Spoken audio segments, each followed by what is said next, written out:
the establisher of the largest Hindu university, the Kailasas Nityananda Hindu University, in the world, with satellite campuses in 150 countries. The Supreme Point of Hinduism is also the establisher of 1,000+ Kailasa enlightened ecosystems, and is the founder and reviver of over 100 Sarvagnipitas, and is also the collector of the largest Hindu library with over 1 million books, 1 million Pali scriptures, and over 20 million digital books. And now with this, we will be moving on to the next segment after a small break, where all of us will be seeing the live demonstration of the powers of Paramashiva, which the Supreme Point of Hinduism has given to all of us through the Diksha. So please stay tuned. We will be back for the next segment after a short break.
Yes, so now we will be getting into the next segment where we will be seeing the live demonstration of a manifestation of extraordinary Shaktis given to us through the Diksha, the initiation by the Supreme Point of Hinduism.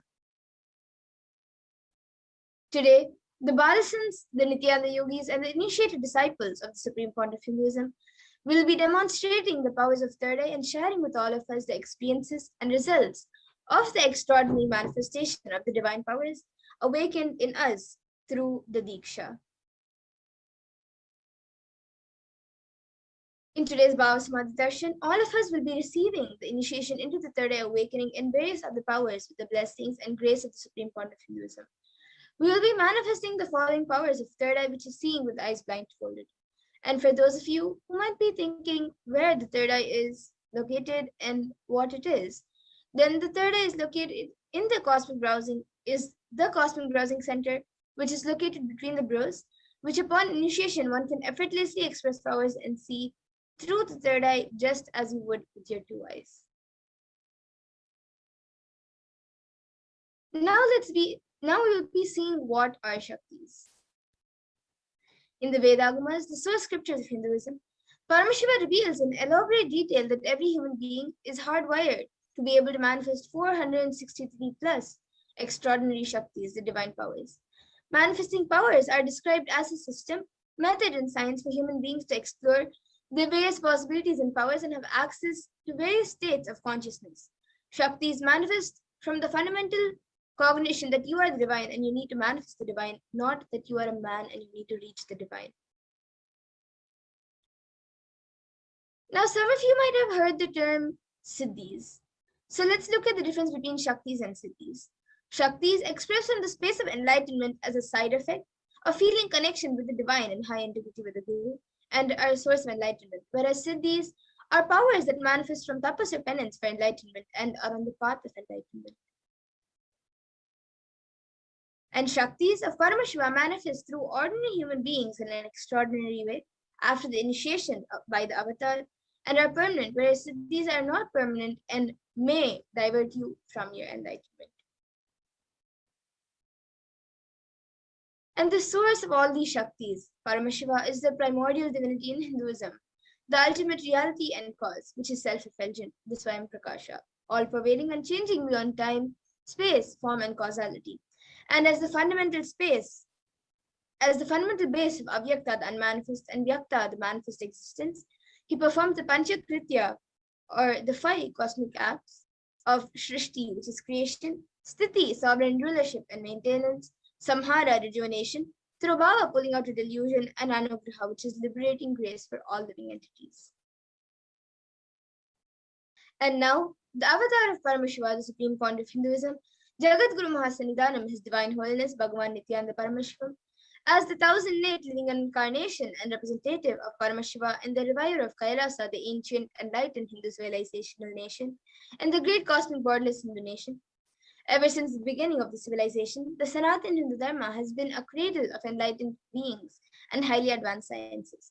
It was where the science of enlightenment and powers was lived and taught as a science. And for the first time in the modern day, the supreme point of Hinduism is reviving these sciences and transmitting it to the world at a record-breaking pace which is never accomplished before.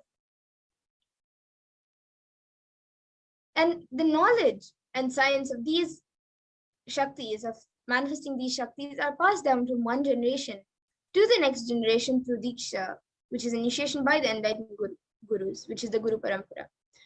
The supreme point of Hinduism, being recognized as an incarnation at a very young age, was trained and taught these sciences to revive the initiations and knowledge repositories for billions to manifest the science of our manifestation from the disciplines of Vedanta, Tantra, Sri Vidya, Yoga and Yogic powers, Mantra Shastra, Siddhi Vidya, science of Aushadha, Advaita and Bhakti Yoga, Paramashiva Jnana and Paramashiva Vijnana.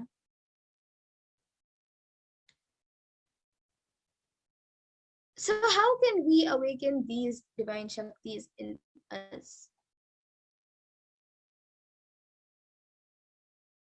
Every ultimate truth, jnana, is mapped into your consciousness, prajna, and manifests as power, as the possibility and power of every being, prajnana.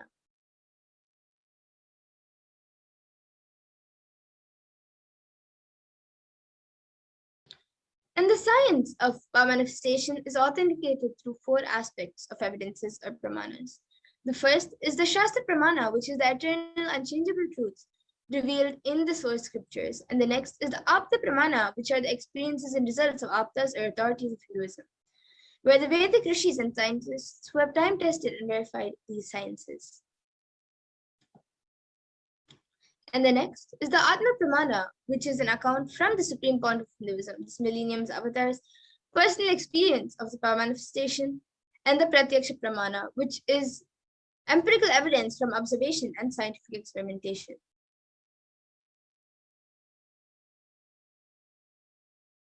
And the Vedas are the ultimate superior authority for Hindus, as many of you might know, and are pure science where the ultimate truths are explained. The Agamas are the scriptures where the applied technology and applied science is expanded. And Vedas and Agamas, the Vedagamas, are given the status of Shruti and is a living applied science. And they are giving the status of Shruti as they are directly revealed by Paramashiva. And they are the ultimate, eternal, unchangeable truths. And a reference cited from these Shastras or source scriptures is called the Shastra Pramana.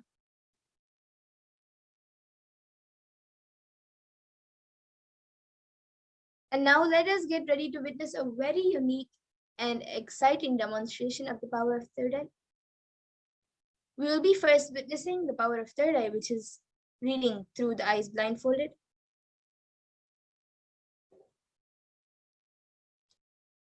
So the Shastra Pramana for the power of third eye is from the Vijnana Bhairava Tantra. Kapalantar manonyasya tishtan तन्मीलितलोचनः क्रमेण मनसोदार्यात् लक्ष्ये लक्ष्यमुत्तमम्.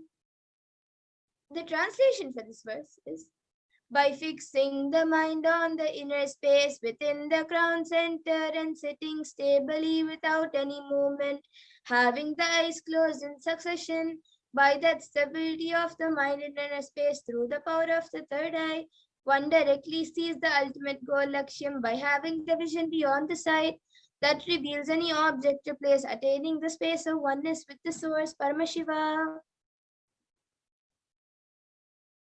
And the Apta Pramana for the power of third eye is where Krishna initiates Arjuna into the power of third eye. Natu mam shakyase drashtu manenaiva swachakshusha divyam dadami te chakshuhu pashyam me yogamaishwaram. Bhagavan Krishna says to Arjuna, but you cannot see my cosmic form with these physical eyes of yours. Therefore, I grant you divine third eye vision. Behold my cosmic opulence. In the Hindu Purana Bhagavad Gita, Bhagavan Krishna initiates Arjuna into the power of third eye to behold Krishna's Vishwarupa Darshan, the vision of his cosmic form. And in the 11th chapter of Bhagavad Gita, which contains a description of Bhagavan Krishna's cosmic form, is completely narrated by Arjuna as he sees Bhagavan Krishna through his third eye. And the next, the Atma Pramana in Swamiji's own words. The first experience is that I see everything around me, above me, the whole 360 degree, 10 directions, below me, everything. I realized not only I was able to see, I was able to feel, experience all of that as me.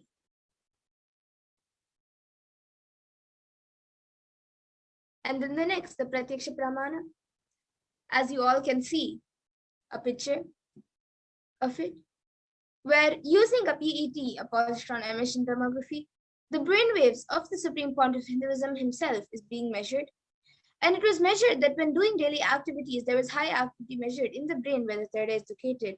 And when in deep samadhi state, only the third eye region is active and almost 90% of the rest of the brain is at peace.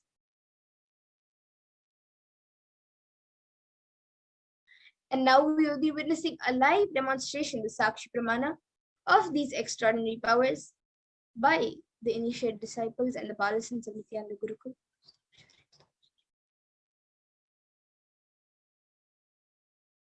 We will be back within just a few minutes, so please stay tuned to witness the live demonstration of these extraordinary powers.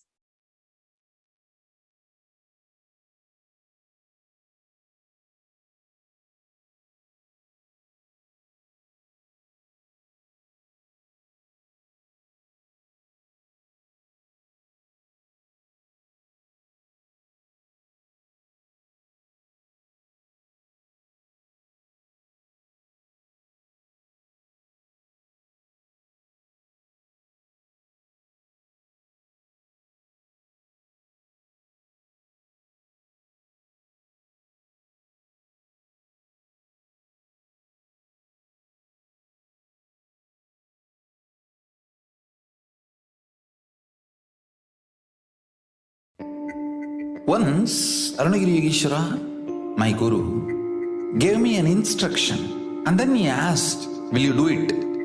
I was shocked. I immediately folded my hands and said, you are God, you are Shiva. How can I not do what you say? He laughed and said, no, only if you know I am the guru who is going to make you experience God, you need to listen to me. Understand? The most powerful cognition is God is Guru to make you realize you are God. Only then you will achieve enlightenment. Guru is the manifest form of Paramashiva. Paramashiva is unmanifest source of Guru.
can smile a little bit.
Yes, so now we will be getting into the live demonstration of the external powers of Parashakti.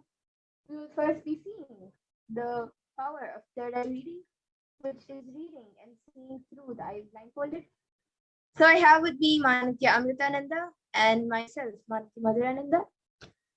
And with me, I also have this eye band, which is certified by ophthalmologists.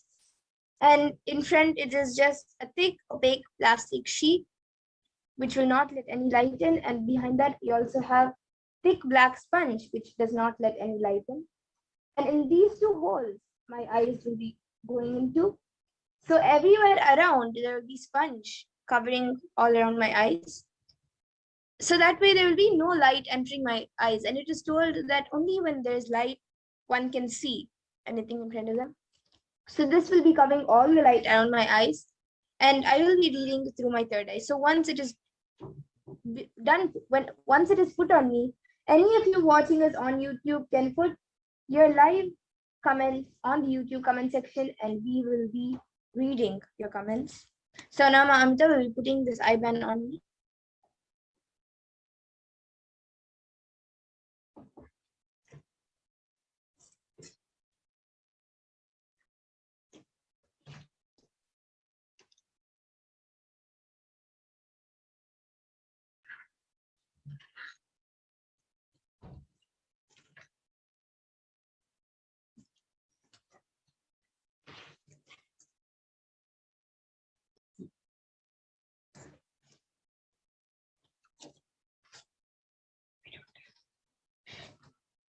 So now the eye band has been put on me. All of you can see. I will be turning to my right, left, up, and down. So as you can see that all around my eyes, it has been closed. There's no way of light entering into my eyes and me able to see anything outside. So now Amita will be projecting the YouTube comments for me. And as we wait for comments to come, I will be reading a Bhagavad Gita book, which I have with me today, the Bhagavad Gita decoded book. So I have this book with me here. All of you can see. And Ma Amrita will be opening a random page in front of all of you. And I will be telling the contents of that page, what is written on that page, the page number, and everything else on that page. So now, Mamda, you can open a random page.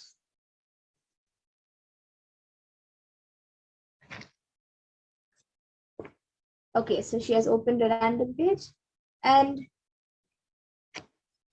she has opened page 582 and 583. So on page 582, it says, the key is to create the right space inside you to express your greatest and highest possibility. When you create the right space inside you, all the events of your choice will simply follow into your life without any effort. Everything you do will be successful. When you learn to use these powers in the right way, you will immediately transform not only your own life, but the lives of all those living around you. To be able to unlock these great powers inside you, you must first understand a little more about yourself, the way you live and the way you live. As I told in earlier chapters, your four inner powers are the powers of words or Vakshakti, the power of thoughts or Manoshakti, the power of feeling or Prema Shakti, or the power of living, and the power of living or Atma Shakti. Please listen. Karma refers to the unfulfilled desires that we create over many births, which pull us back again to take birth and fulfill them. We have three types of karmas: Sanchita, Prarabdha, and Agamya. Sanchita karma is our complete bank of unfulfilled karmas, like our safety deposit, or the files archived in our office vault. Prarabdha karma are those karmas that we have brought and come in this life, like files in filing cabinets, which we access and work on regularly. And Agamya karma are like the few new files in our table that keep creating new karma that we create in our every life. We must exhaust all three types of karmas to experience enlightenment. Sanchita karma is all that we have accumulated over many births. Prarabdha karma is karma that we brought with us to work out in this life. Agamya karma is what we acquire newly in this birth. Prarabdha karma is like our opening bank balance in this life. We have enough energy to exhaust this Prarabdha karma. Then why do we feel that this life is not sufficient? Why do we feel unfulfilled? The problem is that after coming down, we forget that we came down, what we came down for. The samskaras and desires that we brought to live out and complete. Instead, we accumulate more and more desires from family, friends, and society. We accumulate desires from others in society and work out their desires in our lives.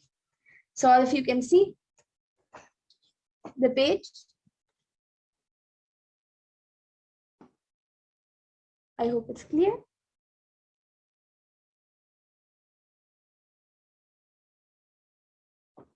So this is page number 582 of the Bhagavad Gita Decoded book. So if you have a copy, even you can check. And I think we have a comment from Pooja Kumar saying, can you read these emojis? Yes, Ma, you can put some emojis and I will be reading the emojis. You can put some emojis, Ma Pooja Kumar.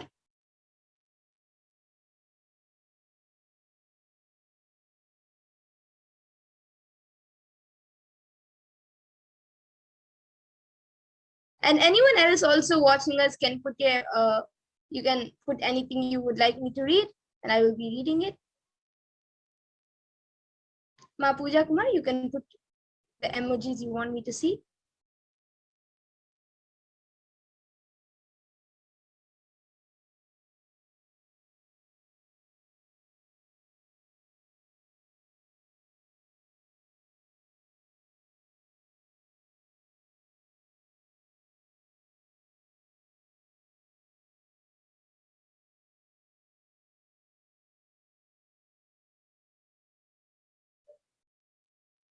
Okay, and maybe now I will maybe ask Mamita to open another random page from the book. And I will maybe any of you, okay, I see. Before that, let's read the emojis which Ma Pooja Kumar has put. So she has put a heart emoji, and I think it's a camel emoji, and then a flower emoji, and an apple or tomato emoji, and then a beach emoji, which has a white and red umbrella with water and sand.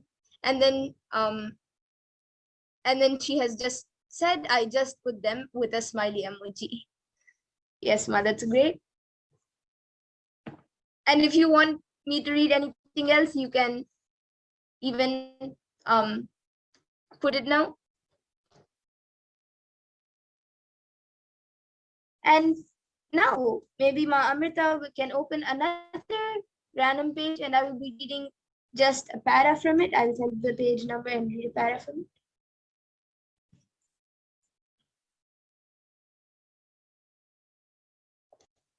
Okay, so now she has opened page number 376 and 377. Okay, so on page number 376, there's a small story which is written. It says, a small story. A master was walking with his disciple when they came to a river. The disciple asked, Master, are we going to cross this river now? The master calmly replied, yes, we are. And be careful not to wet your feet. The master was trying to tell him that spirituality is all about crossing the ocean of life without getting your feet wet. Spirituality is not about running away from worldly things. Be very clear about this. A beautiful history about Swami Brahmananda, a direct disciple of Sri Ramakrishna Paramahamsa. One day, Swami Brahmananda was meditating in Vrindavan. A devotee came and placed a costly blanket before him as an offering. Swami said nothing. He just silently observed what was going on. A couple of hours later, a thief came by, spotted the blanket, and took away the blanket. Still, the Swami watched in the same way, silently, with no reaction. Some of the junior disciples were very perturbed that a costly blanket had been stolen. However, it made no difference to Brahmananda. So this is the one story and also a beautiful history, which is written on this page number 376. And even Ma Pooja Kumar has put yes with an exclamatory mark in the comments. And also you can see the story on page number 376. And now we will be moving on to the next power of body scanning. So now I request Mamita to remove my eyeband. And anyone else watching us on YouTube can put your comments on the YouTube comment section for body scanning. And as you all can see now, the eyeband has been removed and you can see that It is exactly as it was before it was put on me.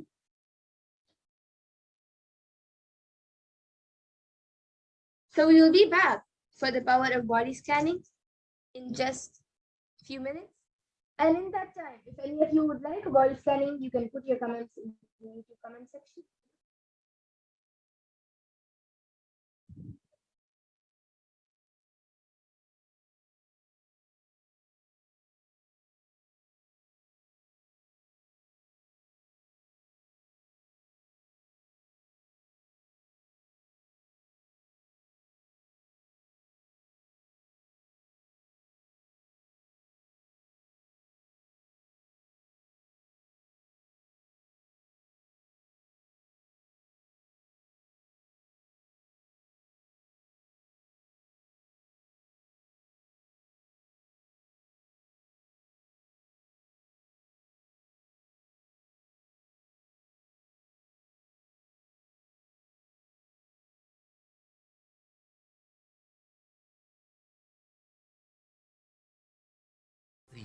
Don't die within next 3 years.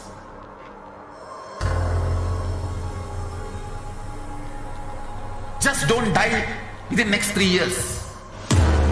Be alive, somehow be alive. I'm working sincerely. I will reach you somehow. Somehow I will reach you. It's my commitment to humanity.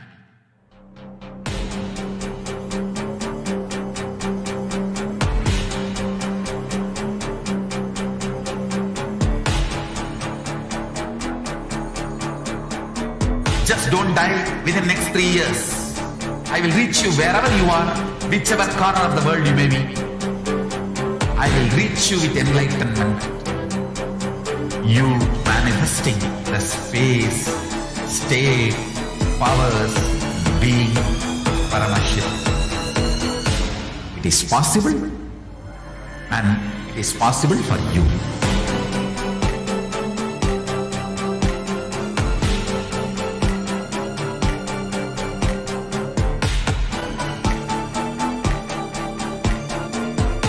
Shiva will reach you with enlightenment science. I know he is going to do the job. Just be alive for next 3 years. Nothing else. Just be alive for next 3 years. Don't die within next 3 years.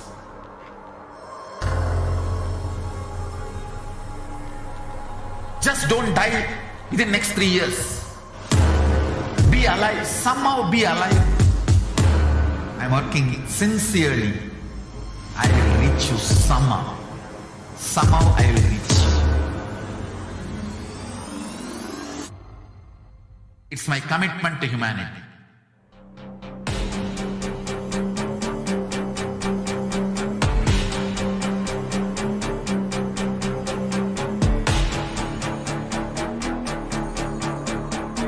Just don't die within the next 3 years. I will reach you wherever you are, whichever corner of the world you may be. I will reach you with enlightenment. You manifesting the space, state, powers, being, Paramashakti. It is possible, and it is possible for you.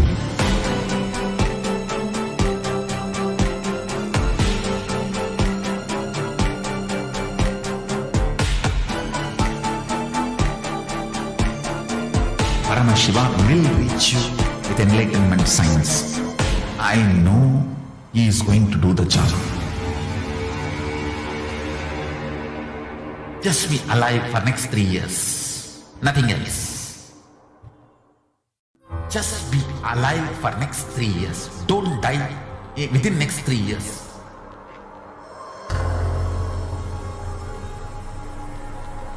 Just don't die within next 3 years. Be alive, somehow be alive. I'm working sincerely. I will reach you somehow. Somehow I will reach you. It's my commitment to humanity.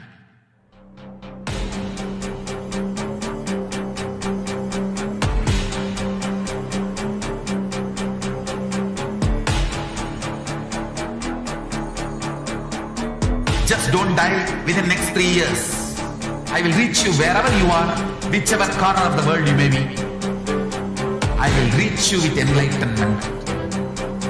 You manifesting the space, state, powers, being, Paramashakti. It is possible, and it is possible for you.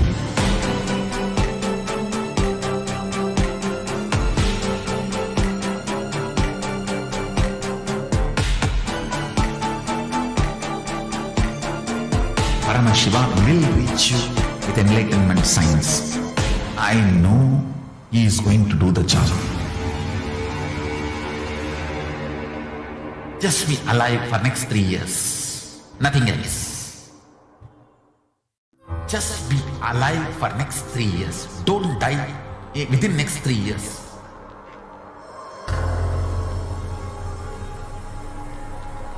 Just don't die within next 3 years.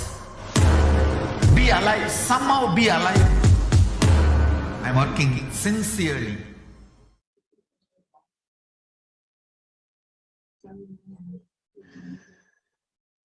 Yes, so now we will be getting into the power of body scanning. And this power of body scanning awakens the ability to scan any illnesses, diseases, or medically diagnosed issues, and scan the solutions for these problems through the awakened third eye. So the Shastra Pramana for the power of body scanning is from the Vijnana Bhairava Tantra. Swadehe jagato vapi sukshma sukshma tarani cha tattvani yani nilayam yatvante vyajyate para. Bhagavan Parameshwara says, cognize deeply that from the subtle to the subtlest constitutive principles of your whole body, Swadeha, or the whole universe, simultaneously consist of the essential reality. They are being absorbed in their source cause, Paramashiva. By the experience of such restful awareness, one becomes complete from all thoughts, and the ultimate universal divine power, Paradevi, Adi Shakti, is revealed, and the supreme power manifestation happens. And the Apta Pramana for this power of body scanning comes from the life of Siddha. Terayar was a Siddha and one of the most prominent disciples of Agathir. One day, a man suffering from severe headache comes to Agathir for healing. Agathir immediately uses the power of body scanning and identifies the root cause of the headache. He reveals that there is a small Terai, a type of frog, sitting in the person's brain. Agathir immediately instructs Terayar, his disciple, to perform an open-head surgery and remove the frog. After the surgery is completed successfully, the person gets healed and cured of the headache, and thus he gains the name Terayar. And now, the Atma Pramana for the power of body scanning. On the 22nd of December, it was revealed by the Supreme Fount of Hinduism how he uses the power of body scanning. Paraphrasing his words, only when I had the multiple compound hand fracture, I was forced to go for surgery and therefore for medical checkups related to that. At that time, they detected heavy metal quantity in my different organs. It was revealed that I had been poisoned without our knowledge. I immediately used diagnostic methods instead of medical facilities to study the body condition due to the poisoning. Through body scanning, I found out what the problems, imbalances had happened and where balances had to be done. I used allopathy as a second opinion to verify my findings. And as you all can see now on the screen, it being projected, the screenshots of few of the thousands of disciples who have been initiated into the power of body scanning, who have shared their experiences. And now we also will be getting into the live Sakshi Pramana, where we will be seeing and witnessing the live demonstration of the power of body scanning.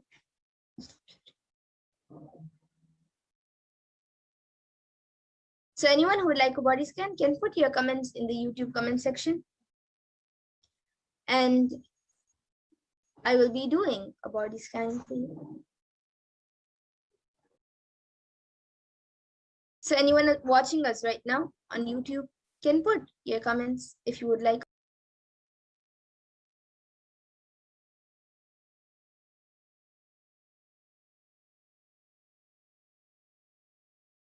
And as we wait for the comments to come in, I will be sharing my experience of doing this power of body scanning, how I see it, and how I've experienced it. So usually when I do the body scanning, I see the entire body first, and then that specific place, either I see it being circled or I see that part getting lit up a little bit. And then to scan more deeper, I can literally zoom into that part and see what the problem is. And then when I'm scanning for the solution, I connect to Swamiji.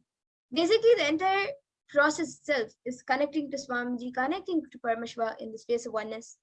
And with that, I see the problem and I also see the solution, sometimes as words or sometimes as pictures.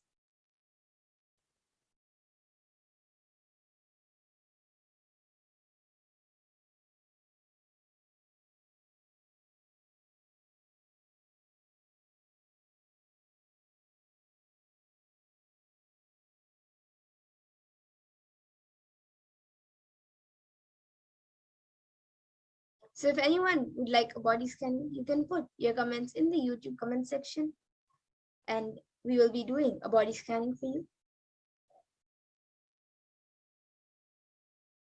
And another specialty of the power of body scanning is that we scan the entire root of the problem, like how we saw in the Apta Pramana, where the root of the headache was due to a frog in the head. Like that, we scan the root of the problem.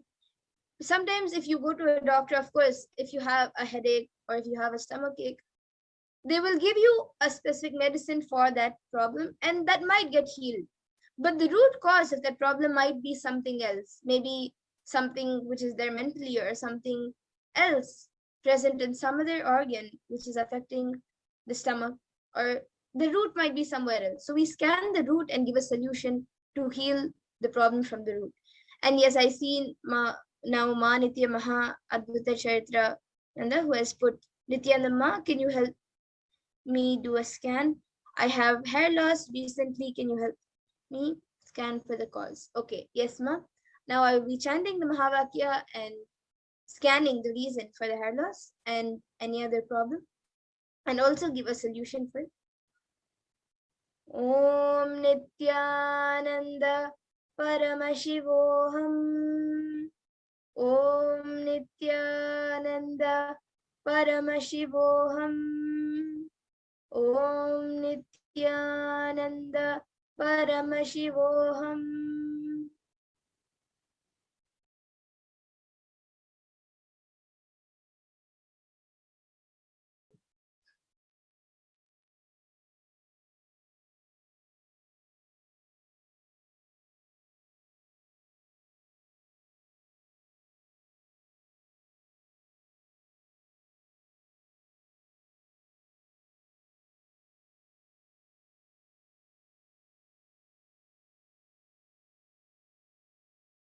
Yes, Sumantya Maha Advaita Charitra. I was able to see that the hair loss is due to lots of stress which you are having due to work and due to other things going on in your life. It is due to stress, and with that stress that is affecting your entire body, and it is also making, like, since you have specifically asked about the hair loss, it is making your hair follicles very weak, and due to that there's hair loss. But I was also able to see that more than the hair, I was able to see that the stress is affecting your entire body. It is affecting, like, from head to toe itself. That stress is affecting you physically. So you might see over the past maybe a month, I was able to see that even if you feel that you're not getting stressed and you had a nice day, even then you physically get very tired, or you physically get very disturbed, or you start becoming a little cranky, and you're not able to focus on the work, even if you feel that you had a good day and you're able to finish everything. And So for that, I was able to see that every day, if you just watch the PARASHAKTI Akashic readings or the live satsangs and apply those teachings in your day-to-day life, the stress will go down and it will help you to have a healthy body, and it will help you even in your day-to-day life. So this is what I was able to see, Ma. And if you're able to relate, you can get back in the comment section. And I see Ma Stephanie, who has put Ma Shyamala Devi, is also requesting for a body scanning. Ma, do we have her consent? Ma Stephanie?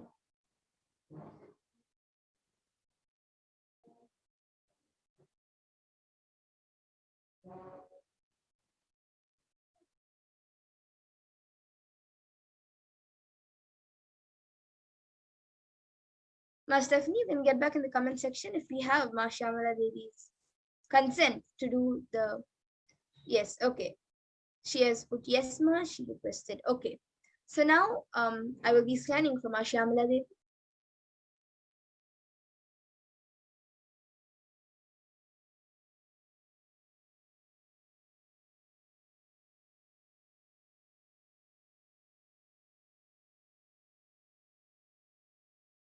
Okay, so Ma Shyamala Devi, I was able to see that for you in your stomach, there is a lot of heat getting accumulated, and that is also causing lots of acidity.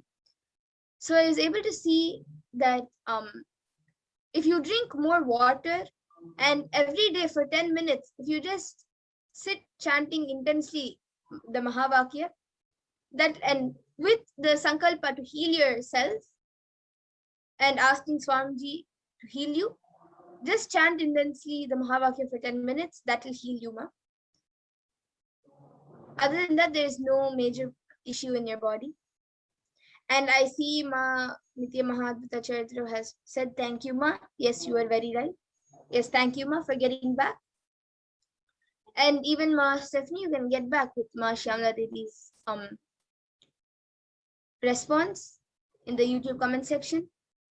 And with this, in the interest of time, we will be concluding the power manifestation segment and moving on to the next segments. I see Ari Krishnan Shakalingam, who has asked for a body scanning, and everyone else also who would like a body scanning. Every day at 2 a.m. IST and 4 p.m. IST, we will be having the PARASHAKTI Akashic readings, and before that we will be having the power manifestation segment. So you all can again join us and request for body scanning every day. Today, in the interest of time, we will be having to move to the next segments. So I thank all of you for joining us today, and please stay tuned for the further segments where we will be learning about who is the PARASHAKTI, what is Akashic readings, and many more things. So please stay tuned. Thank you, Nityanandam.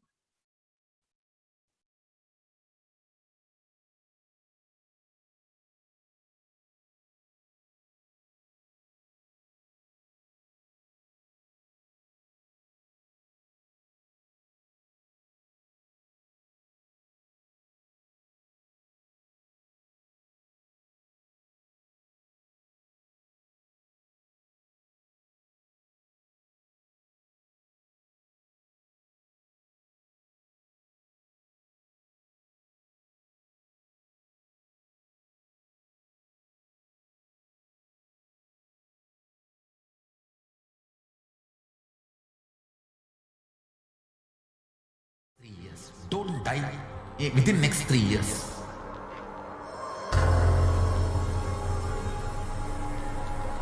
Just don't die within next 3 years. Be alive, somehow be alive. I'm working sincerely. I will reach you somehow. Somehow I will reach you. It's my commitment to humanity.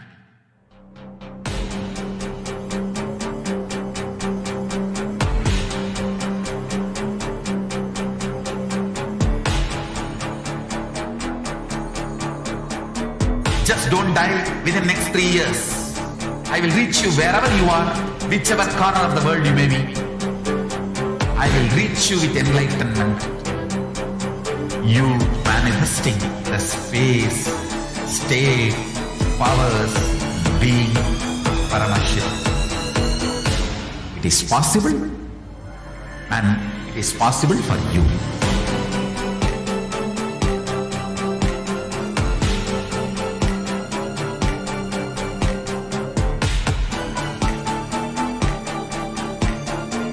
Paramashiva will reach you with enlightenment signs.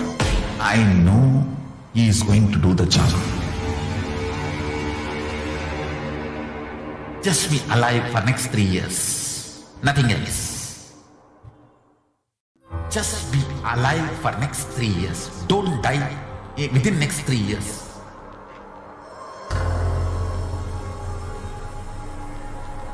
Just don't die within next 3 years.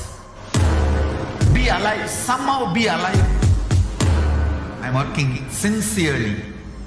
I will reach you somehow. Somehow I will reach you. It's my commitment to humanity.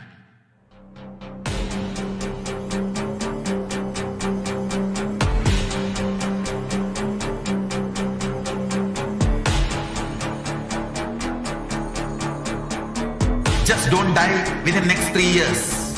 I will reach you wherever you are, whichever corner of the world you may be. I will reach you with enlightenment. You manifesting the space, state, powers, being, Paramashakti. It is possible, and it is possible for you.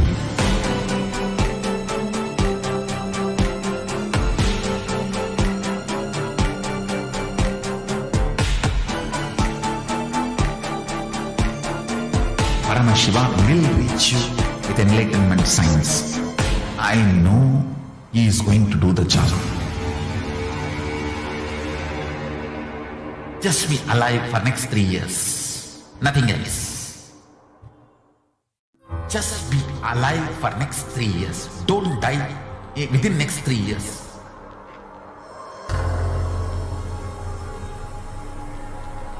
Just don't die within next 3 years.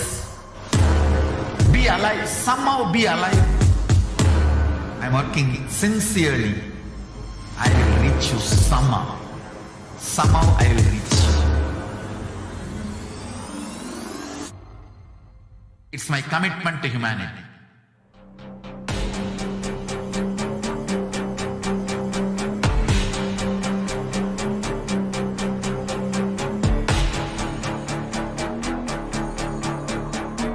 Just don't die within next 3 years. I will reach you wherever you are, whichever corner of the world you may be. I will reach you with enlightenment. You manifesting the space, state, powers, being, Paramashakti. It is possible, and it is possible for you.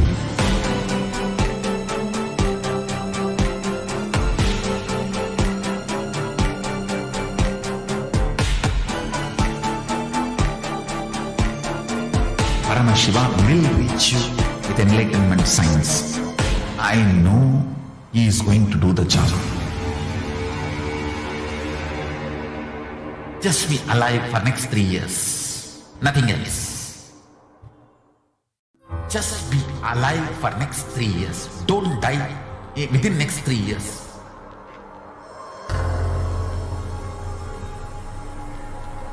Just don't die within next 3 years. Be alive, somehow be alive. I'm working sincerely. I will reach you somehow. Somehow I will reach you. It's my commitment to humanity.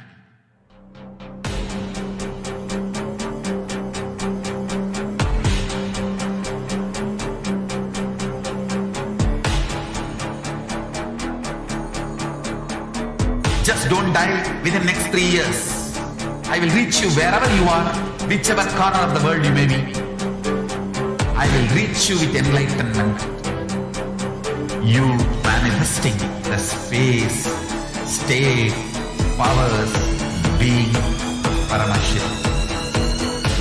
It is possible, and it is possible for you.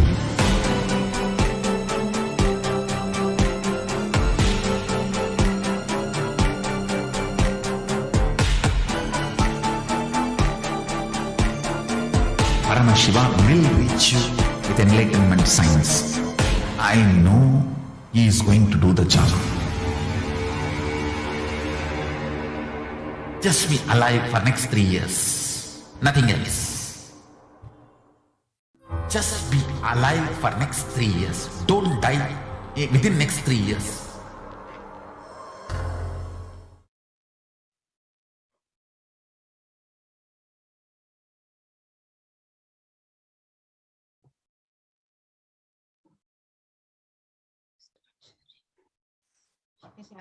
Welcome back, dear viewers. Now we will be entering into the next segment where we will understand who is Devi PARASHAKTI and how to connect with Devi PARASHAKTI. And we will also be understanding what are the Akashic readings and what we can learn and be blessed with during the Akashic reading.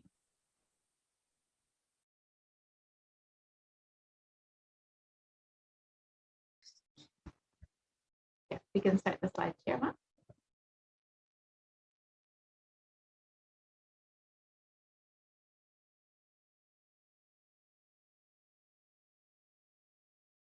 Yes, Ma, please, we can start projecting the slides.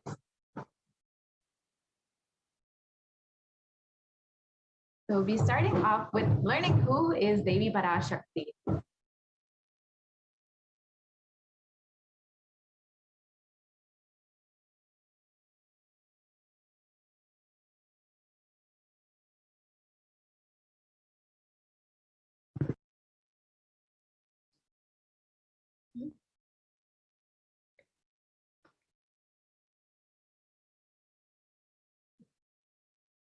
So the Dhyana Shloka for Devi PARASHAKTI is from the Lalita Sahasranamam.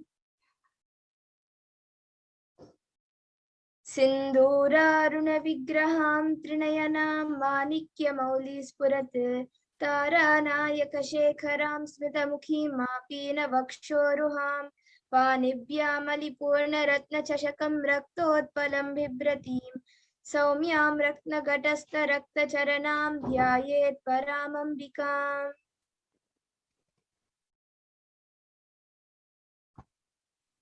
Yes, Ma, you want the next slide, please.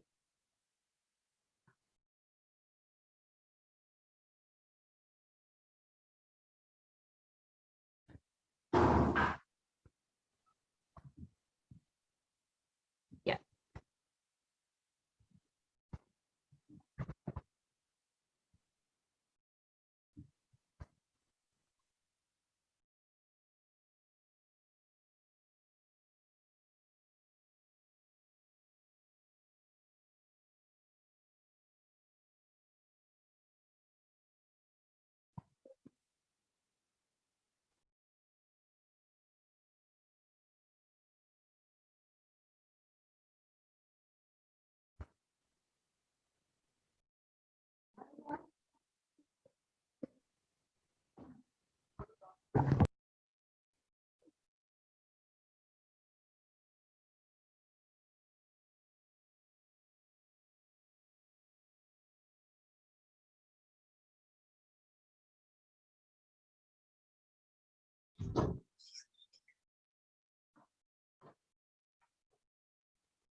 And the translation for the verse from the Lalita Sahasranamam, yes, we can move on to the next slide, is, the translation is, the Divine Mother is to be meditated upon as shining in the vermilion red body, with the triple eyes sporting a crown of rubies studded with the crescent moon, a face of smiles, a splendid bust, one hand holding a jewel cup brimming with mead, and the other twirling in red lotus.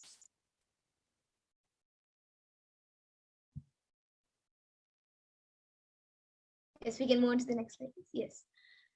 Arunam karunam tarangatakshim dritapashankushapushpabana animadiviravrita mayuki rahamitye vivibhavaye bhavani.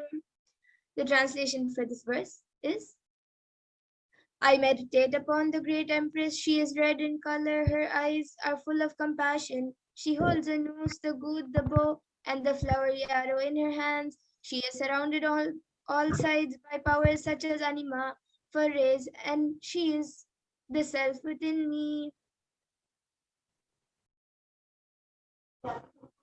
Devi, the ultimate pure feminine consciousness, PARASHAKTI, is the cosmic mother. It is her cosmic womb, from which billions and billions of universes come out and go in. Source, where the Big Bang and black hole go on.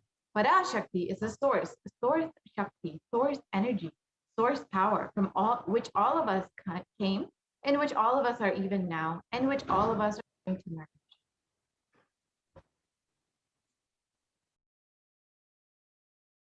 And out of her extreme love and compassion, PARASHAKTI herself is manifesting through the embodied form as the Nijavatara of the Supreme Point of Hinduism, Jagat Guru Mahasannidhan and His Divine Holiness Bhagavan Nityananda Paramashivam, gracing us, answering all our questions, attending to our prayers, giving boons, healing us, revealing our past, present, and future, and delivering profound spiritual truths, and ultimately giving us the experience of Paramashivam itself.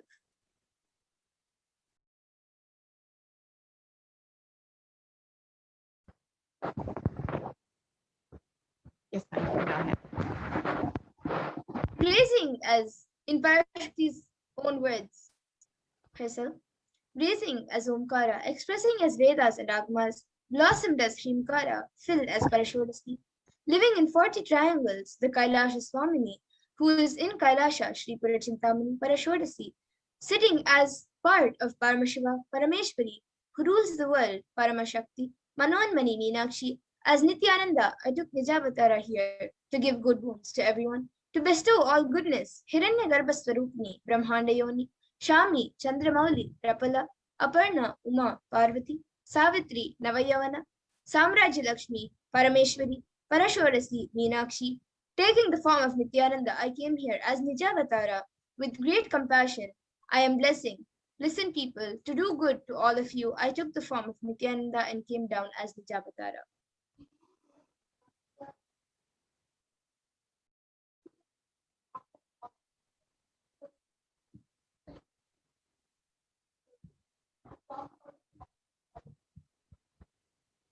We can move on to the next slide.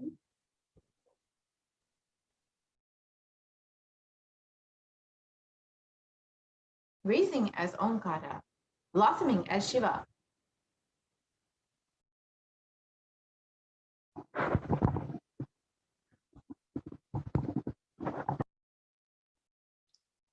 Raising in Omkara, blossoming as Shiva Shiva, manifesting the source of existence, powers of existence, expression of existence, from the oneness of Om, blossoming into two as Prakriti and Purusha, blossoming as three Shaktis, Icha, Kriya, and Jnana, growing as 4 Vedas, expanding as 5 Panchabhutas, beyond 6 chakras, filled as Gotras of 7 Rishis, expanding as 8 directions, existing as 9 Grahas, blossoming as 10 Indriyas, being as 11 Rudras, creating all the worlds, bringing life to tell and make truth blossom, and to do good.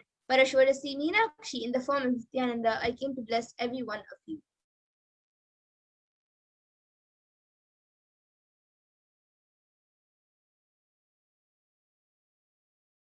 Now we will be seeing how we all can receive Devi Parashakti when she comes for the darshan. So literally, at that moment, you are literally seeing Paramashiva and Parashakti at that moment. She is there on your screen, so always receive her very traditionally. You can keep 2 betel leaves, 1 banana, 1 betel nut and 1 coin in front of the screen as you watch Devi PARASHAKTI. And a coin is considered as a traditional dakshina for those of you who don't know, and in the Hindu tradition. And it can be the lowest value in India, and it can be even 1 paise. In US, it can even be 1 cent. Swamiji says, I'm not trying to monetize. Keep even 1 cent, it is okay. So for 100 days, if you have the darshan, you will add up to $1. And India, even 1 paise is okay.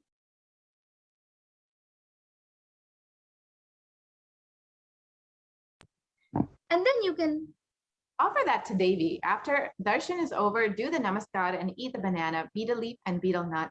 Take it as prasadam immediately. Collect those coins and send them to the LA temple.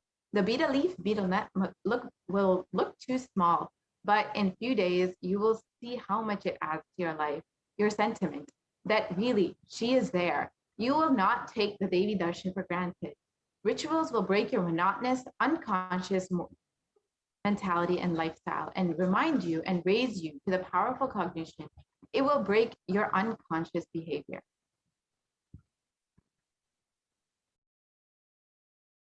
So now on the screen, you can see how you can set up your tambulam with the 2 betel leaves, 1 banana, the 1 betel nut, and the coin. You can arrange everything on 1 plate.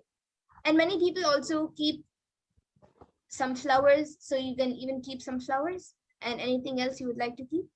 So you can set up everything in 1 small plate and keep it in front of the screen as you watch the video.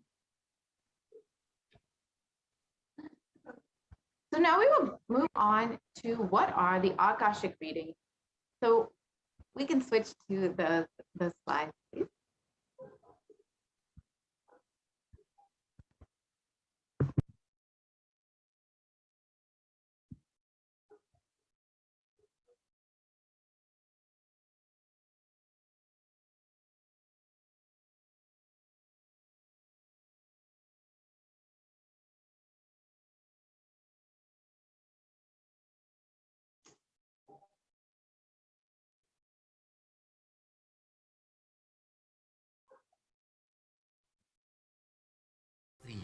Don't die within next 3 years.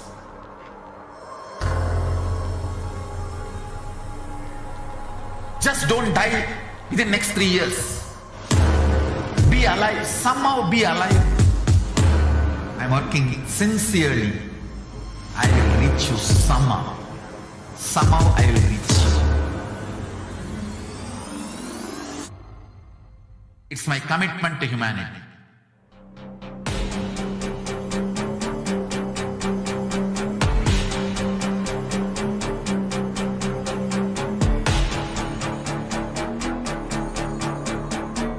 Just don't die within next 3 years. I will reach you wherever you are, whichever corner of the world you may be. I will reach you with enlightenment. You manifesting the space, state, powers, being, Paramashakti. It is possible, and it is possible for you.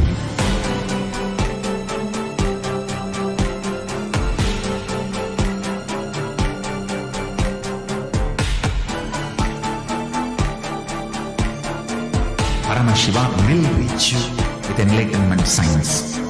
I know he is going to do the job. Just be alive for next 3 years. Nothing else. Just be alive for next 3 years. Don't die within next. What I mean by the word e-Kailasa? Listen intensely. Enlightenment ecosystem, literally enlightenment itself, in your own home, wherever you are. If you cannot come to Kailasa, it's okay. Kailasa can come to you. Kailasa coming to you is e-Kailasa.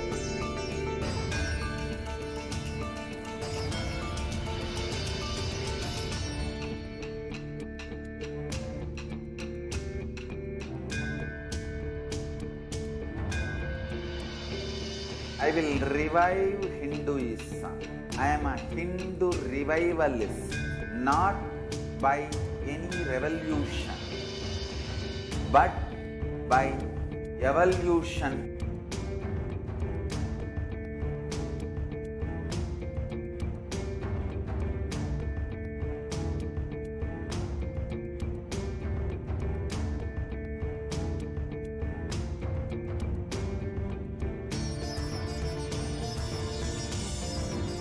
And setting model communities.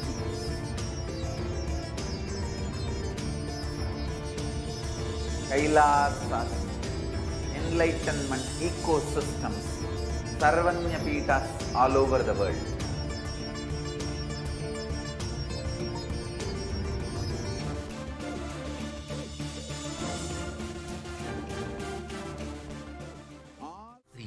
Don't die within next 3 years.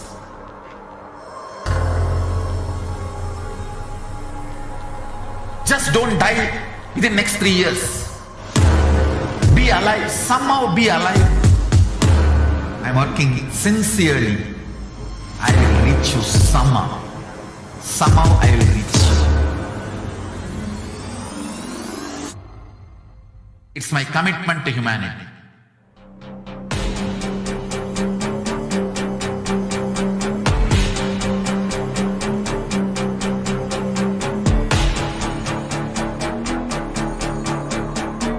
Just don't die within next 3 years. I will reach you wherever you are, whichever corner of the world you may be. I will reach you with enlightenment.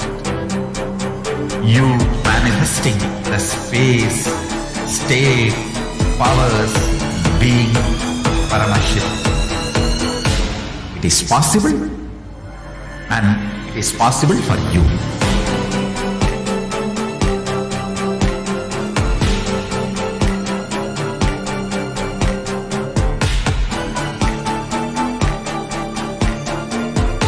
Shiva will reach you with enlightenment science. I know he is going to do the job. Just be alive for next 3 years. Nothing else.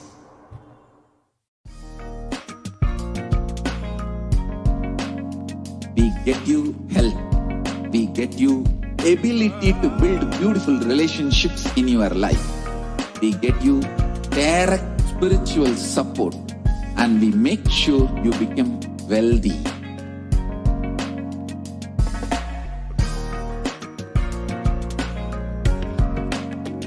We won't stop giving you just good life. We will.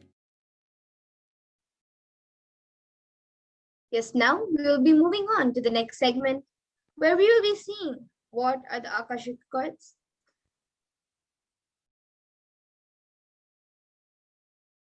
So the Akashic records are records created in space, and of whatever has happened in time is there as a file. So nothing can be destroyed. So please understand, none of your actions, your thoughts, your plans, your emotions, words, nothing can be destroyed. Akashic records are the cosmic archives of everything happened, happening, and yet to happen.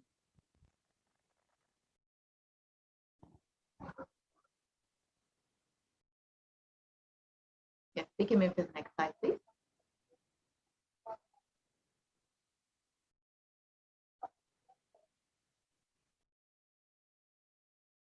So the Akashic records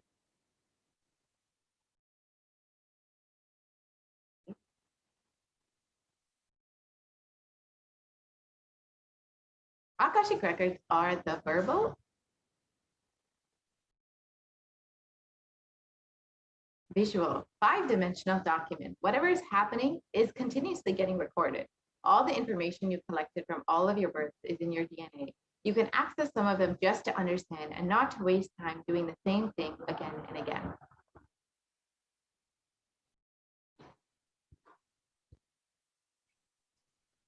And the Akashic records are not a prediction. The readings given from the Akashic records is not a prediction. It is readings from the cosmic archives. So there is no such thing as past, present, and future. beyond space, where creation and destruction happen simultaneously. In the dimension of time starts the past, present, and future. But in the Akashic records, there is no past, no present, and no future. And that is why what you call as happening and yet to happen is clearly already recorded.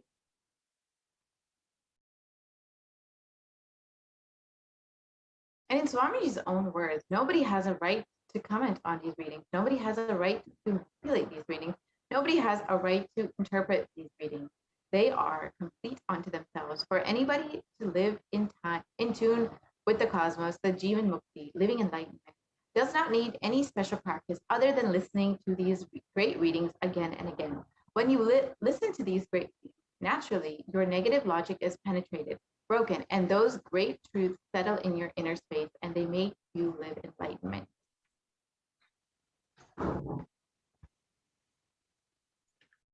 And only the avatar can decode the Akashic readings. And as the avatar of Parameshwar, the supreme point of Hinduism, has graced humanity with the blessings and darshan in the form of Devi PARASHAKTI herself, revealing answers to all the questions to the yearning of seekers and solutions, breakthroughs, and liberating humanity from pain and suffering. And all of you should understand that any answer given by Devi PARASHAKTI is not just an answer, but it is a karmic breakthrough for all of us.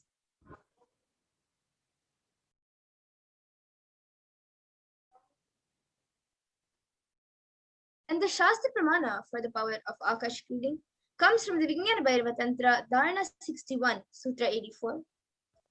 Akasham vimalam pashyan kritva drishtim nirantaram stabdatma tatchanat devi vairavam vapurapnuyat.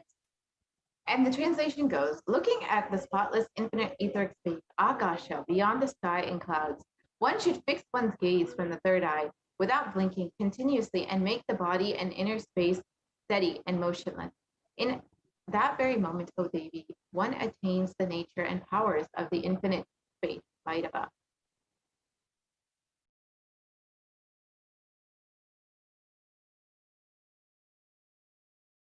And the Apta Pramana for the power of Akashic reading comes from the Hindu Purana, Mahabharata, which narrates the story of the great sage Maitreya, who reveals the secrets of Vidura's life to him, the story of his birth into human form, and the reasons of all his suffering. So sage Maitreya accesses the Akashic records and reveals to Vidura that he was not an ordinary man, but in fact was an incarnation of Yamaraja, the Lord of Death himself. And he was to play a part of a so-called Shudra for 100 years, being cursed by Mandakamuni.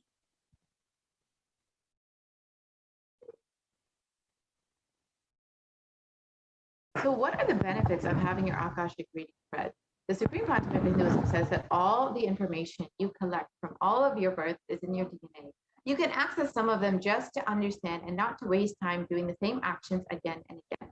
Accessing the DNA code, reading the Akashic records will be useful for you to be liberated from your default future, bringing an end to the binding cognitions, known and unknown suffering, leading you to experience enlightenment.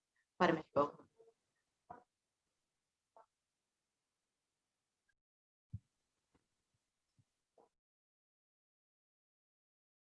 So what can you ask in the Akashic readings? You can ask the most accurate and unbiased answers to any of your questions about your life, destiny, purpose, or any everyday part of your life. You can ask to be spiritually healed of any physical and emotional problems with just a look or a word. You can also ask to understand the reasons behind your life's happenings and receive blessings to fulfill your right desires. And you can also ask to get the clarity to redesign your future. And now with this, we will be moving on to the further segments where we will be learning about what Devi PARASHAKTI has revealed for the general public. We will be back after a short break to learn more for the next segment.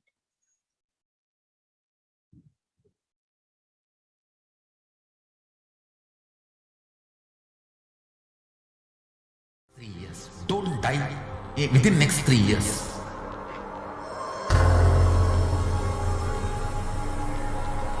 Just don't die within the next 3 years. Be alive, somehow be alive. I'm working sincerely. I will reach you somehow. Somehow I will reach you. It's my commitment to humanity.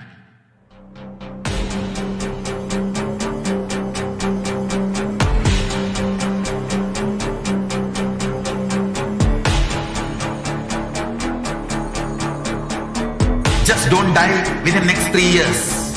I will reach you wherever you are, whichever corner of the world you may be. I will reach you with enlightenment. You manifesting the space, state, powers, being, Paramashakti. It is possible, and it is possible for you.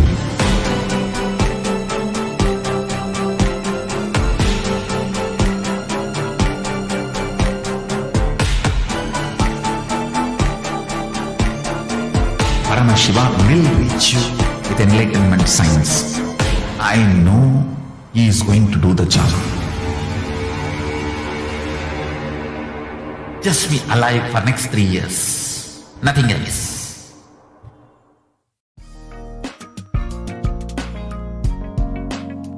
We get you health. We get you ability to build beautiful relationships in your life. We get you direct spiritual support, and we make sure you become wealthy.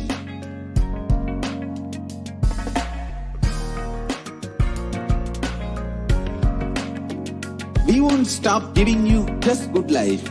We will literally not stop till you live enlightened life.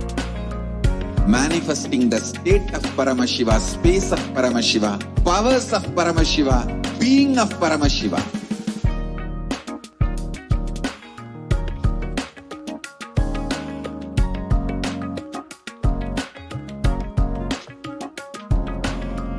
Whole world should become e-Kailashians.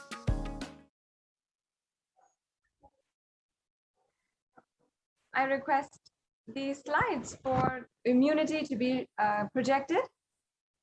Today, in this next segment, we'll be understanding how Devi PARASHAKTI has revealed the guidance for the whole humanity in the post-corona world as we are facing this pandemic, and not only that, pandemics within pandemics, how to navigate our lives and how to protect ourselves during this COVID pandemic. So I request the NTV volunteer to project the slides for the immunity, where Devi PARASHAKTI has revealed on the guidance for the compromised immune system. Yes, no problem. Thank you so much. As we get that ready for all of the viewers, well, once again, welcoming each and every one of you. I hope that you take a few minutes to like and share this program in all the different social media platforms, and also make sure that you are liking, subscribing, and following the Supreme Pontiff of Hinduism and Kailasa in all of the different social media platforms.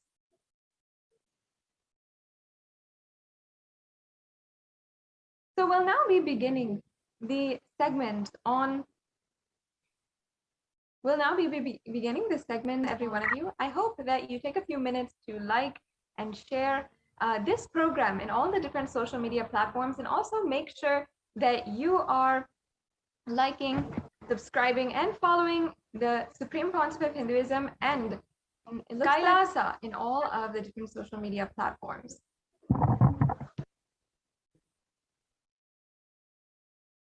So we'll now be beginning the segment on, every one of you. I hope that you take a few minutes to like and share this program in all the different social media platforms, and also make sure that you are liking, subscribing, and following the Supreme Pontiff of Hinduism and Kailasa in all of the different social media platforms.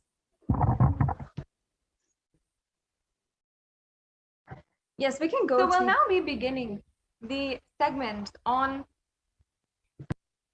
We'll now be beginning this segment, every one of you. I hope that you take a few minutes to like and share this program in all the different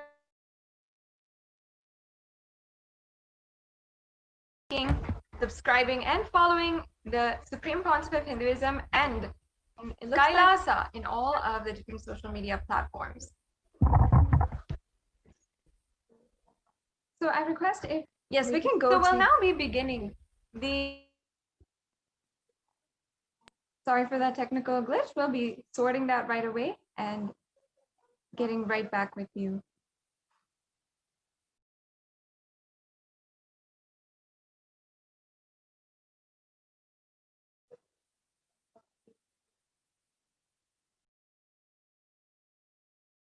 Yes, Devi PARASHAKTI in June of this year had forewarned each and every one of us about the way that coronavirus is developing and how each and every one of us should be highly cautious, especially now. Now we should see how in every single wave, coronavirus as Devi PARASHAKTI has warned, has happened.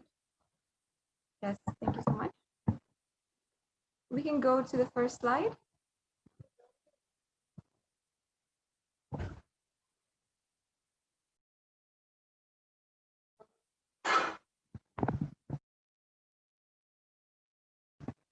Moving on to the next slide.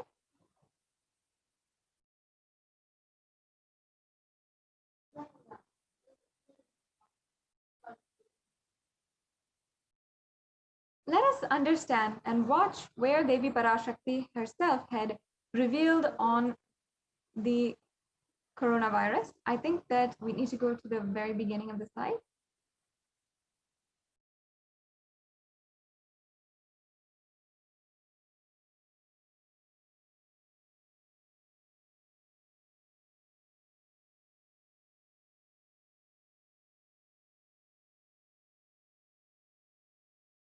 Sorry for the technical glitch to all the viewers.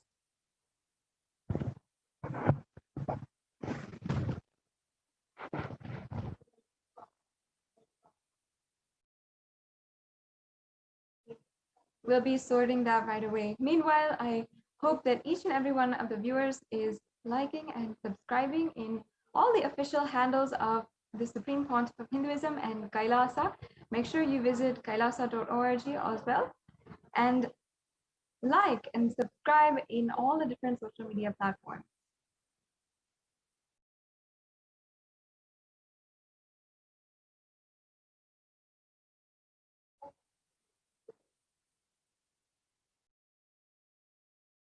Yes, so we need to go to the beginning of the slides. We can go all the way back.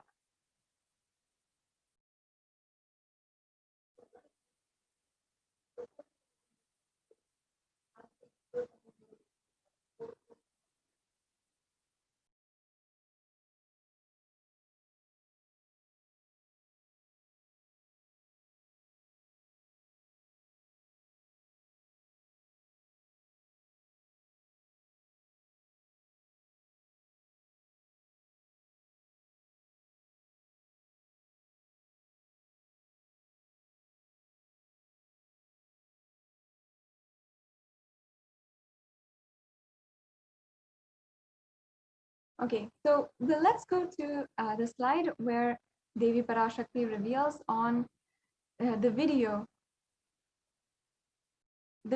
where Devi PARASHAKTI reveals the revelations on immunity. And we can share with all the viewers what Devi PARASHAKTI had revealed.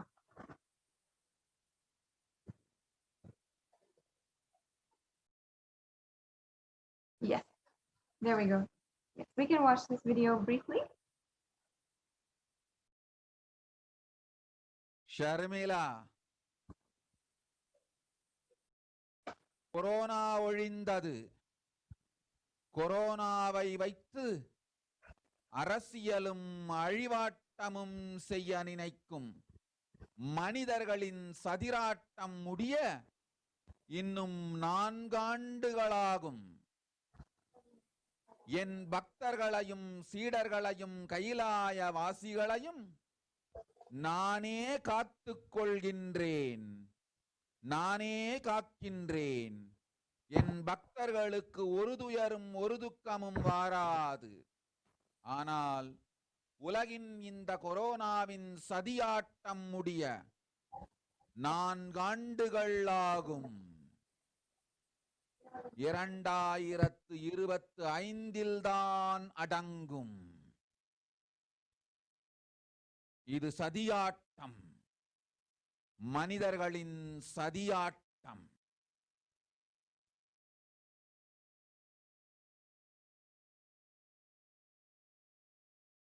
Moving on to the next slide, please.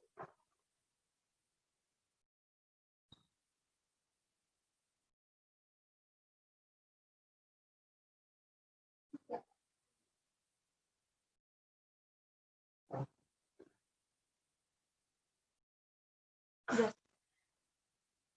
Now we're seeing here how this article below highlights the predictions for the future of COVID in India. And as per Devi's revelation, as we can see, the below article gives the more cases of COVID to come in India and the prospect of a 3rd and 4th wave. And this article continued to say that there was a new variant which was discovered, and it was spreading faster than during the 3rd wave. The next slide, please.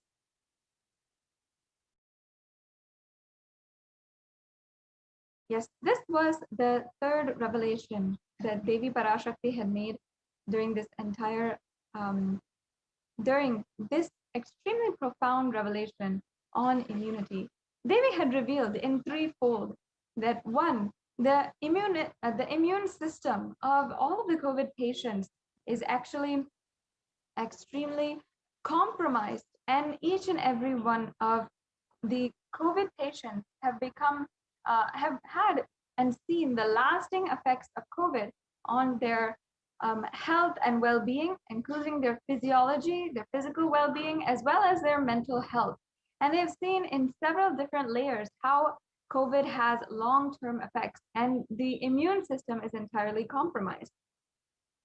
Devi then further revealed about the different variants of the COVID pandemic and the different diseases that people are more susceptible to once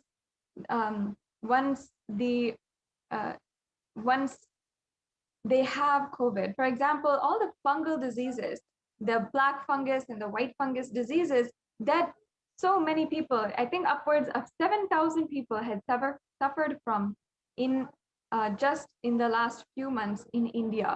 And because of the COVID pandemic, we saw how these diseases became extremely prevalent and became known as a pandemic within a pandemic. And just in the last slides also, we saw how Devi also had also warned each and every one of us about the different variants of the pandemic, of the COVID-19. And we saw the Delta variant, and including yesterday, the Supreme Pontiff of Hinduism had also spoken on the Delta and Lambda variants that are rampaging and including now causing the next waves of coronavirus. Now, what is the solution that in all different directions, we are not having any kind of solution? The only solution that we can see is the multi-layer quarantine. And Kailasa is the only place that is safe, and the Supreme Pontiff of Hinduism is the only hope. You should sign up today for kailasa.org/Kailasa Care for the multi-layer quarantine offered in the campuses Adi Kailasa Sarvagnipitam and 13 other campuses around India, if you want to stay safe and protect yourself during this time. So now let us go on to the next slide in today's program, the next segment of today's program. We will now be understanding the offerings that you can do today. The offerings are significant sevas that you can make in order to offer your gratitude to Devi PARASHAKTI. So now we'll be right back with you after a very quick break.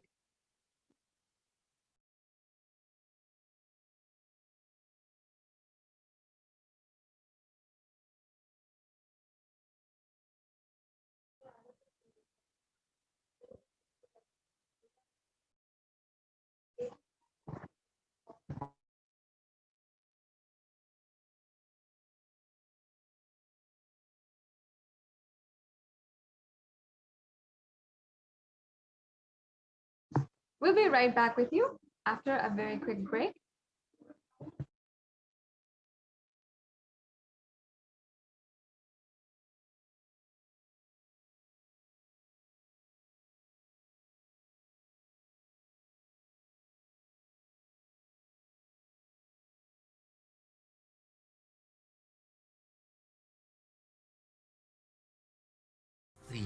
Don't die within next 3 years.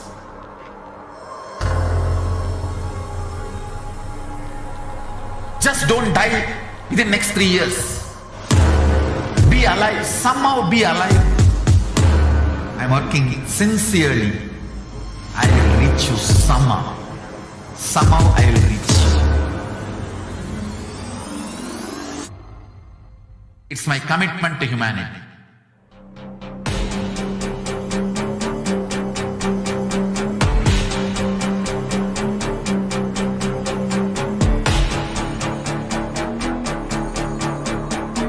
Just don't die within the next 3 years.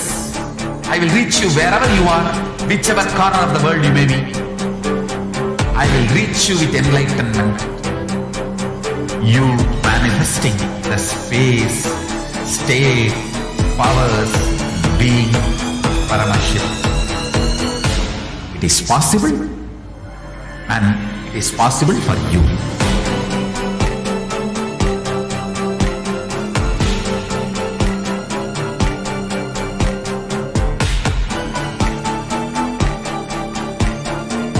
Paramashiva will reach you with enlightenment science. I know he is going to do the job. Just be alive for next 3 years. Nothing else.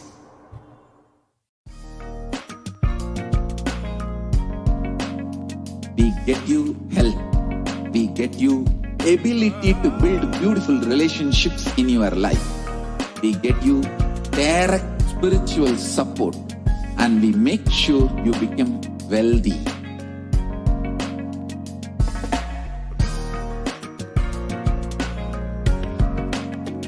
We won't stop giving you just good life. We will literally not stop till you live enlightened life. Manifesting the state of Paramashiva, space of Paramashiva, powers of Paramashiva, being of Paramashiva.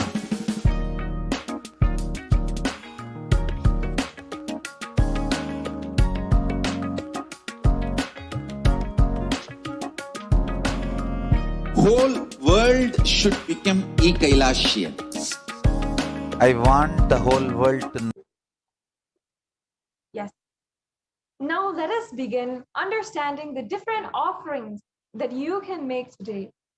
Out of an completion and gratitude to Devi PARASHAKTI and the Supreme Pontiff of Hinduism for manifesting Devi PARASHAKTI in our lives.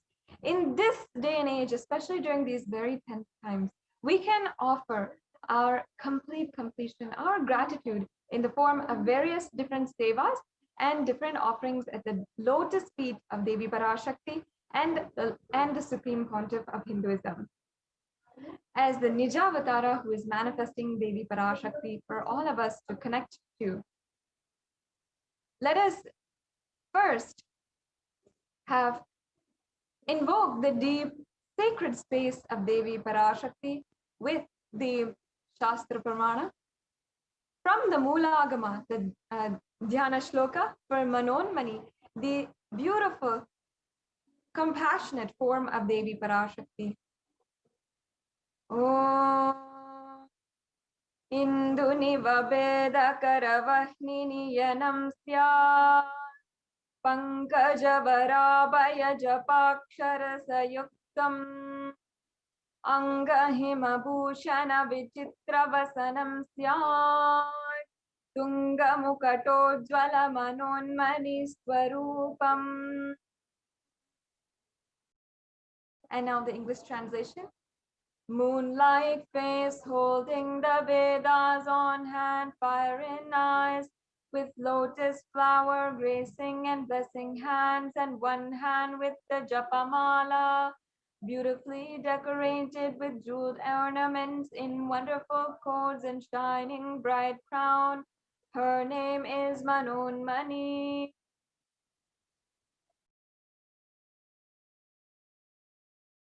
Yes, now we'll chant the next Dhyana Shloka. Dhyaye devim trinetram shashini bhavadanam vedahastam dadanam savye padmam varadamapare chabhayam chakshamalam divyerabarana viber vibhushitatanum brahmadi vippujitam devimeva manonmanim pratidinam kamatra datrim shubham.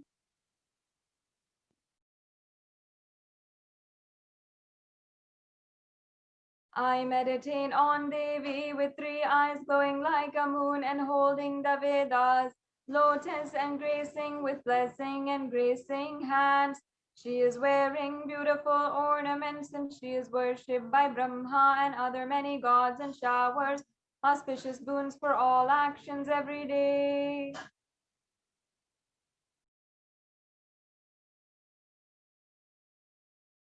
Yes. Now let us understand the significance of the element gold. Many of these offerings which we are making available for each and every one of you today is the element of gold. And in the Atharva Veda, there is actually a beautiful verse which describes the significance of gold. And the translation goes, triply born by birth in this gold from atoms of Agni is one, it becomes dearest to Agni. One fell away from one Soma when it was hurt. One they call the seed of virtuous and powerful Apaha. Let that triple gold be for your long life. Gold is a divine element. It purifies anything it touches. It is an element of spiritual significance and great spiritual power of healing and enlightening. The vibration of gold has the power to infuse sattva energy and positive thought currents in anyone who wears and anyone who operates within its vicinity. The next slide, please. Gold is present in all the scriptures, the Agamas, Vedas, Shrutis, Smritis, Itihasas, and Puranas. In all Hindu scriptures, it is abundant that gold is the most auspicious and purest metal which purifies every being. In the Hindu civilization, everything was built in gold, exchanged in gold, and ritual fees were offered in gold bricks. When one was to be saved from life-threatening illnesses, gold was offered as a ritual fee. Gold was in abundance and used for weighing equivalent amounts of commodities, including cows. Kingdoms were built with huge doors of gold, and the streets would have huge columns and huge archways made of gold. Horses and cows were even dressed in gold. The next slide, please. The Hindu civilization thrived on the banks of rivers of gold. The Indus River was called the Hiranmaya, the river of gold, and in the Rig Veda, and the river Saraswati was called the Hiranyavartani in the Atharva Veda. Gold is the supreme element for offering gifts to ones you love and revere. Temples are constructed and paved in gold. Deities are made in gold and decked and adorned in gold. And because it preserves the enlightenment energy for thousands of years, it lasts forever.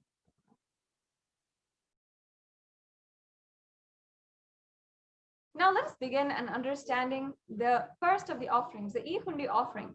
You can make this offering for any amount, and it's a beautiful way that you can just simply offer your devotion at the feet of Devi PARASHAKTI. I'll just be reading the pramana for this offering. Bhakti Priya Bhakti Gamya Bhakti Vashya Bhayapaha Shambhavi Sharadaradhya Sharvani Sharmadayini. Devi is fond of true devotion and is realized through true devotion. She can be won over through true devotion, and she removes all fears.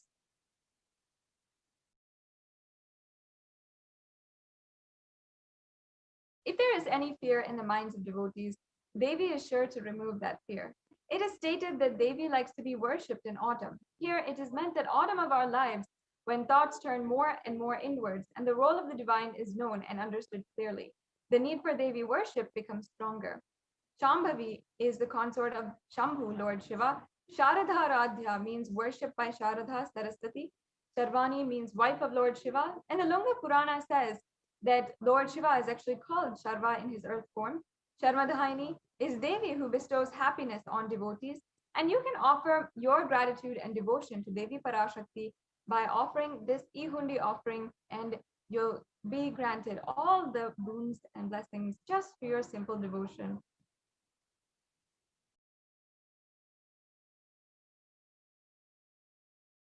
Yes, and the next offering is the Sankalpa chanting. I'll just be chanting the English translation. The goddess enchants this universe, and she herself gives birth to this universe.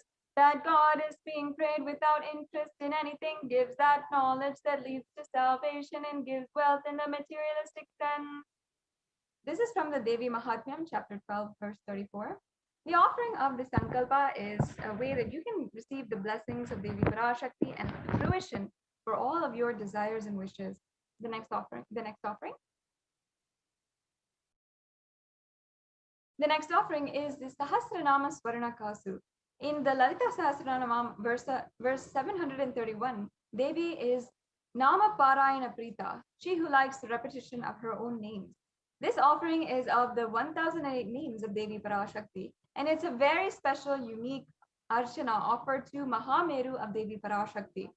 You can offer the gold coin inscribed with each and every one of the 1008 names and receive the blessings to have the Ananta Kalyana Gunas, all the divine qualities of Devi PARASHAKTI.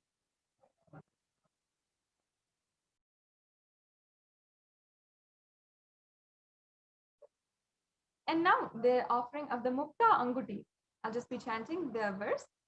Mukta Haranala Satkirita Rishiram Purnendu Bhakta Prabham Shinjannu Purakinkini Manidharam Padma Prabhavasuram Sarvabhita Palapradam Girisutam Vani Rama Sevitam Meenakshi Pranatosmi Santapnamaham Karunyavaram Nidim. I bow down to the goddess Meenakshi, whose crown has garlands of pearls and face shining like a full moon, who wears anklets that are studded with gemstones and has small bells, who is shining like the splendor of a lotus, who grants all the wishes, the daughter of the mountain, and who is worshipped by goddess Vani and Rama. I remain ever bowing to the goddess Meenakshi, the ocean of compassion.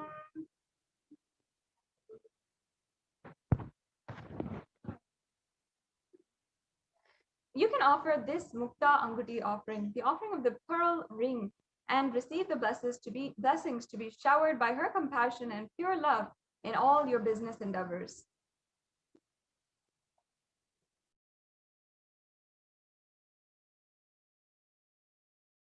Yes, the next offering is the Swarna Padma Pushpa.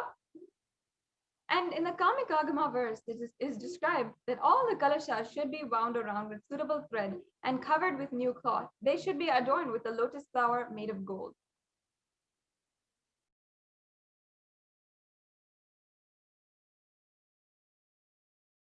And there are hundreds of scriptural references for the lotus in the worship of Paramashiva. Almost everything in the worship of the ultimate involves the consecration of deities or of worship or meditating on the mudras and asanas. And during the worship involves the lotus flower, the lotus leaf, the lotus pericarp, and the lotus petals. The lotus is a divine flower. In fact, the Shakti of Paramashiva is also called the lotus, and the base of the Paramashiva linga is the lotus. The disciple of Paramashiva is also considered as the lotus, which is about to bloom. You can offer the gold lotuses any size you wish to be, and be blessed to have the state, space, and powers and being of Devi PARASHAKTI in your inner space amidst any and every adverse situation in your life. The next offering is the Swarna Meti, the gold toe ring. Now, in this offering, it is the offering of the gold toe ring. I'll just be chanting the Pramana. Nakadidita samchana namajjana tamo guna padadvala bhajala parakrita saroruha You whose brightness from toenails destroys the darkness of ignorance from the minds of your devotees who prostrate at your feet, whose brightness from your 2 feet overpowers that of the lotus flower.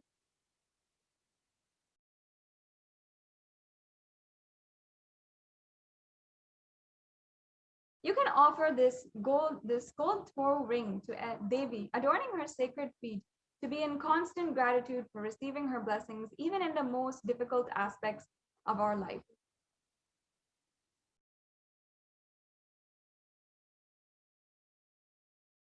And the Swarna Mangtika is the next offering. In the verse, Devi is described as Shuddha Sarabhi Varshani, she who makes the nectar flow in all our nerves from the Hastasrara. She who gives the very pleasant experience of the ultimate. Now the Mangtika represents the nectar flowing from the Sahasrara chakra, which is fully open. You can offer this Swarna Mangtika as a way to ultimately achieve complete completion and overflowing gratitude in your life.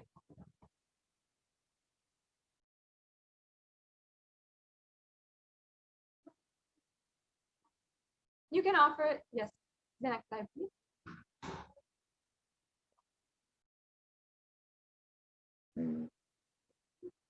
Yes, the next offering is the Pratyaksha Pada Puja. Now, with Guru Purnima right around the corner, this is the time that you can start planning for Guru Purnima Day, offering the Pratyaksha Pada Puja on Guru Purnima Day, which is July 23rd.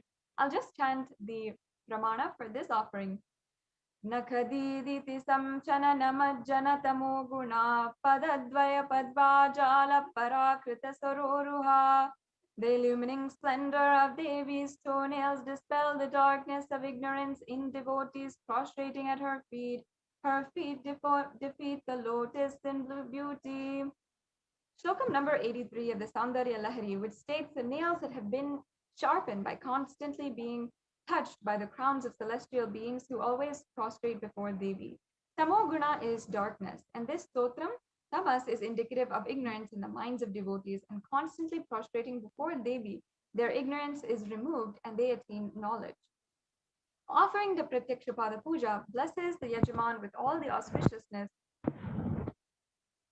and blessings of the Supreme Pontiff of Hinduism. Now, this offering is especially unique during this time, during the Guru Purnima Brahmotsavam, as we are celebrating Guru in our lives. There are so many references, especially from the Guru Gita, where the offering to the sacred feet of the Guru is absolutely and utmost auspicious in your life. It is equivalent of literally having any divine cosmic being, any god or goddess before you and offering Pratyaksha Pada Puja to them. So make sure that on this day, the Guru Purnima Day, coming up on July 23rd, you are offering the Pratyaksha Pada Puja. It is such a beautiful offering and a day dedicated to the Guru Parampara. Now understand that the Guru Parampara is the sole reason why today each and every one of us Hindus is cherishing and enjoying what our ancestors have given us, the great secrets from Sanatana Hindu Dharma, the great truths and spiritual sentiments of Sanatana Hindu Dharma.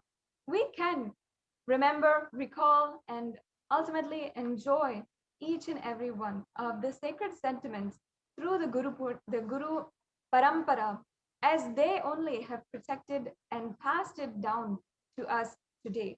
If not for the Guru Parampara and for the great lineage of unbroken incarnations of Paramashiva and those who have done the sacrifice of giving their life as Guru for each and every one of us and guided us generation after generation into the modern day until finally the Supreme Pontiff of Hinduism, as the successor of the Guru Parampara, the Supreme Pontiff of Hinduism is accepting the Pratyaksha Pada Puja on the Guru Purnima Day, and each and every one of us can offer through him our gratitude to Guru Parampara. As Swamiji said, Guru Parampara is literally whom we owe everything to, as we are as Hindus across the world.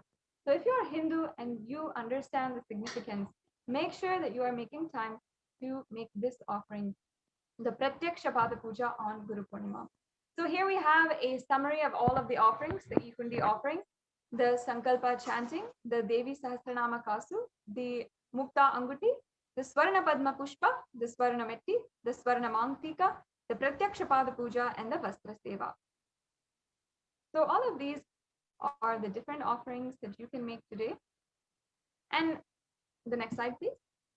We also have two different options today. If you are ready for making the payments, and also if you have the intention to offer, perhaps you have the intention, but you're not yet ready to make a payment, or you don't have the time, or there's some obstacle in your way, you can still fill out the intention form and express your interest and get help in manifesting, or get more details that you want for making these offerings.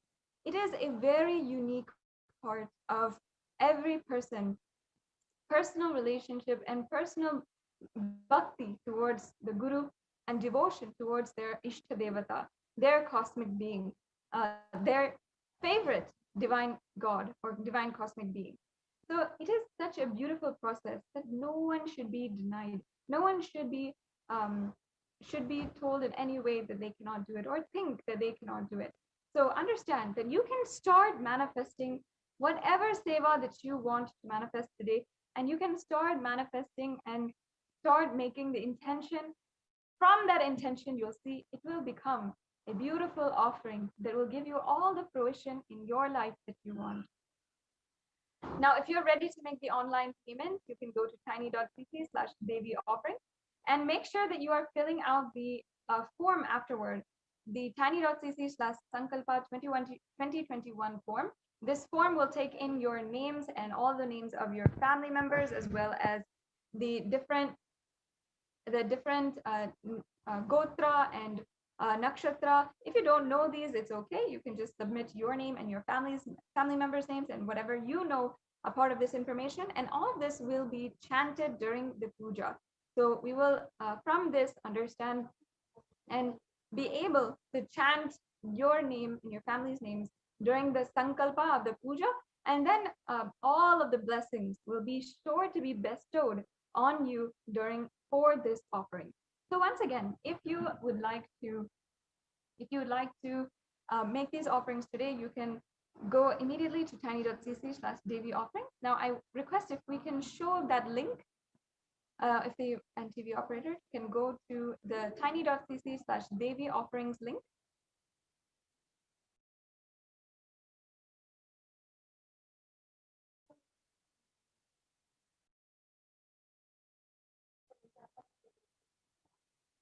And if you want to make your intention today, fill out the registration form at tiny.cc/Bhava Samadhi. So whatever category you are in, please, you can take a step today to manifesting the offering that you want to make today.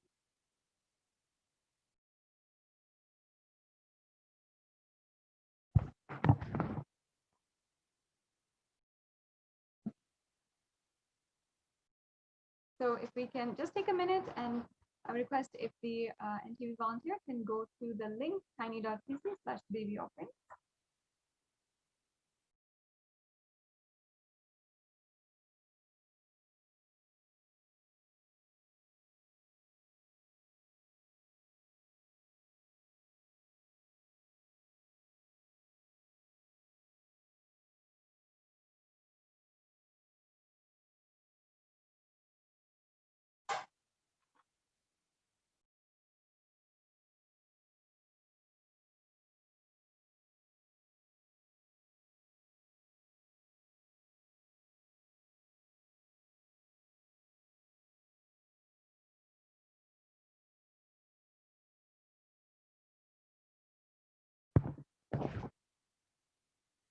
Yes. So in the next segment, we will also be hearing from the administrators of the Adi Kailasa Sarvagnya Peetham, who will be sharing with us the latest updates and the ongoing guidance and plans in the Kailasa COVID care centers, Adi Kailasa Sarvagnya Peetham, as well as the 13 other Adinams which are offering Kailasa COVID care in India. So this is a very exciting segment where we'll be hearing from even the people who are even the residents who are living there about their transformation, about how much Swamiji is doing to protect each and every one in India right now. So we'll be right back with you after a very quick break to proceed with the next segment.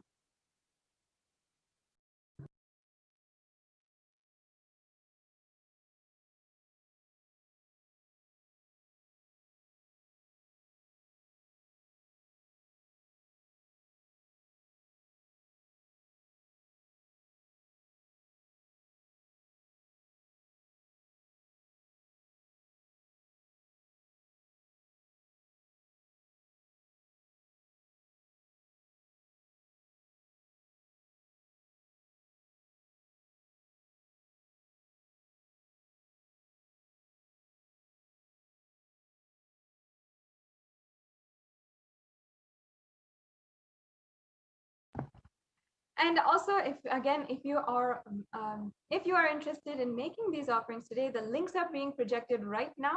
If you'd like to make the offerings, you can go to tiny.cc/bhavasamadhi. Now, if you just want to make your intention today, if any of these offerings pique your interest and you feel that deep yearning to fulfill your desire and have that, just give a token of your gratitude to Devi PARASHAKTI at her lotus feet, and knowing, of course, that she has and she will accept all your gratitude, and not out of any fear or greed, just out of complete gratitude. If you would want to make that and manifest that in your life, you can fill out the intention form at tiny.cc/bhavasamadhi.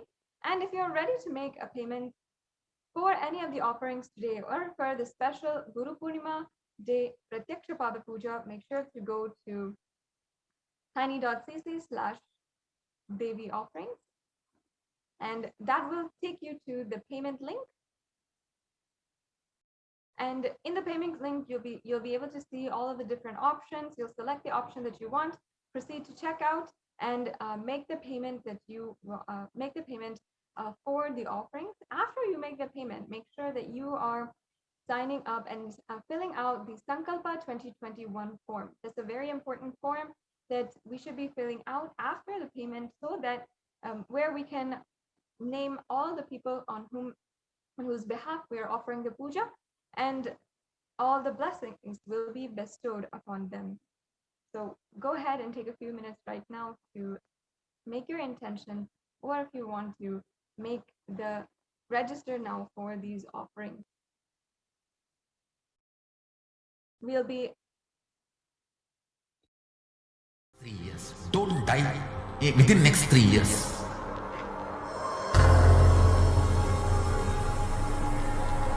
Just don't die within next 3 years.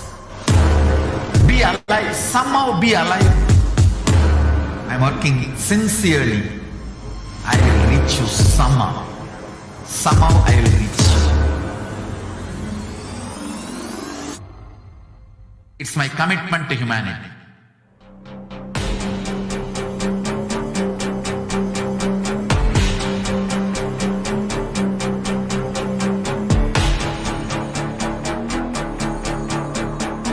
Just don't die within next 3 years. I will reach you wherever you are, whichever corner of the world you may be. I will reach you with enlightenment.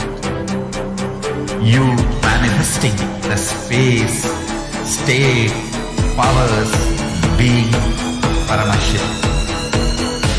It is possible, and it is possible for you.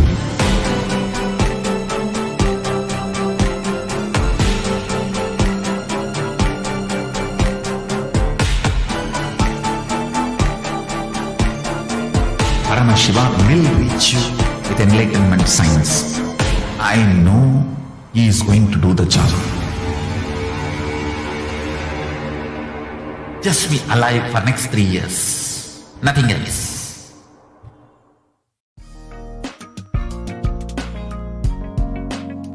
We get you health.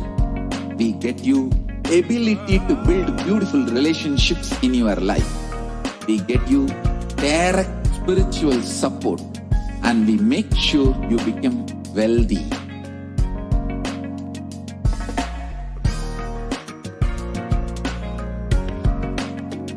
We won't stop giving you just good life. We will literally not stop till you live enlightened life. Manifesting the state of Paramashiva, space of Paramashiva, powers of Paramashiva, being of Paramashiva.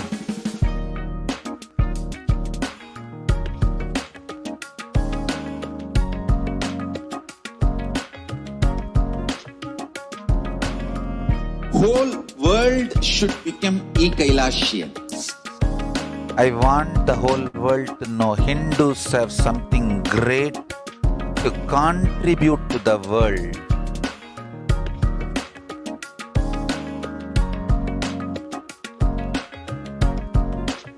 We have something great to contribute to the world. Let us do that.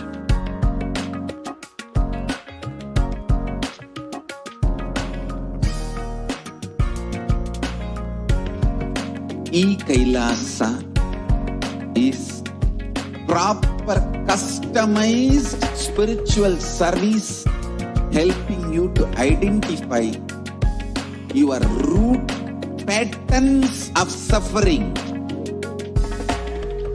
We have perfected the science of helping every individual from every cultural, religious, nationality background.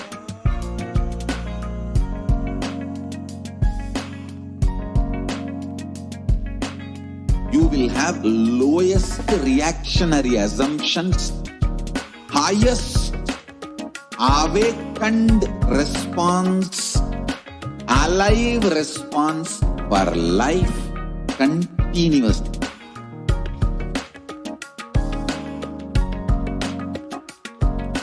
E-Kailasa is enlightenment ecosystem, literally enlightenment itself in your own home, wherever you are.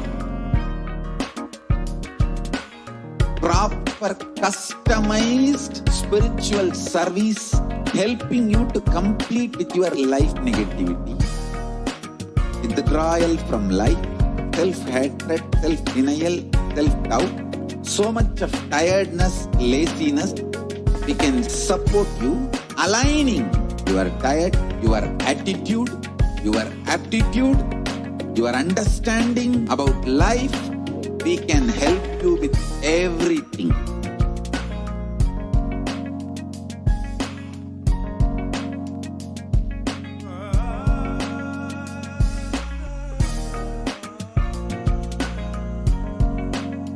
If you are interested in enlightenment, we will immediately bring this to you. If you are not interested, we will explain the whole science, inspire you and make you interested in enlightenment time. We need to cater this enlightenment science to the whole world wherever they are, because enlightenment is the birthright of all human beings. Kailasa is responsible to provide that to all human beings.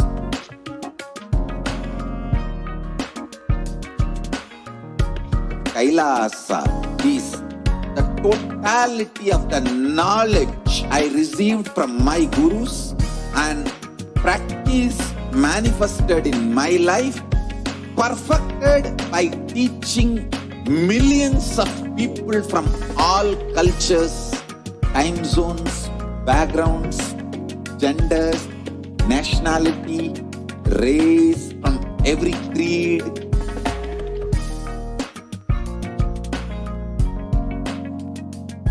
So this absolutely perfected knowledge available to you, served to you in your home without even you moving out of your couch, free of cost.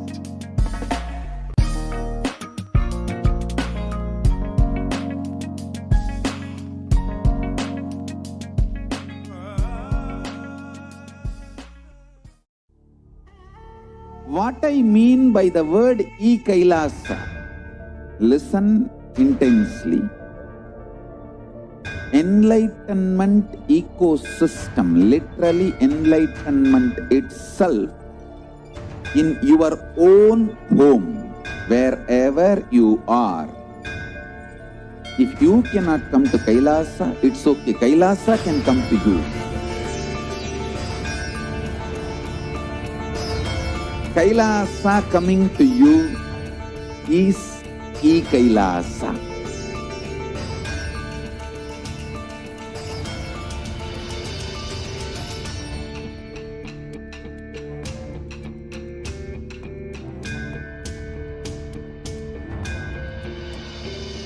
I will revive Hinduism. I am a Hindu revivalist, not by any revolution, but by evolution.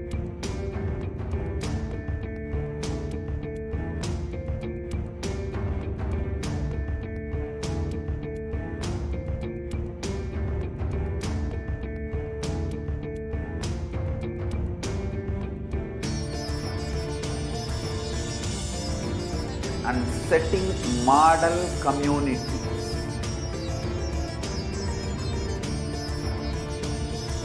Kailasas, enlightenment ecosystems, Sarvanya Pitas all over the world.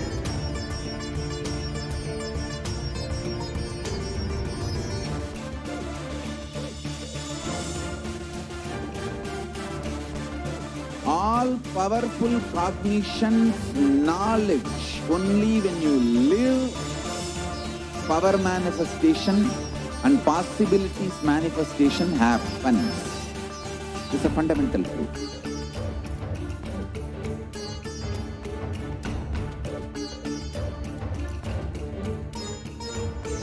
Hinduism cannot live exclusively as one sampradaya. No. All sampradayas of Hinduism is an ecosystem.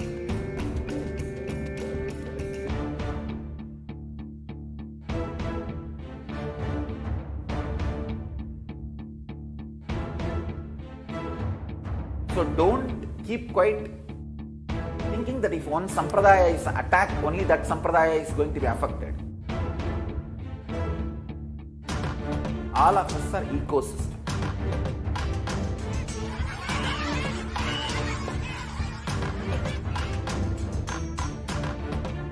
I invite all of you to get involved and enjoy Hinduism by the principle of Dharmo Rakshati Rakshitaha. When you protect Dharma, Dharma protects you. We will make the whole planet flourish spiritually. The spiritual prosperity will happen to the whole planet Earth. We all have to coexist together.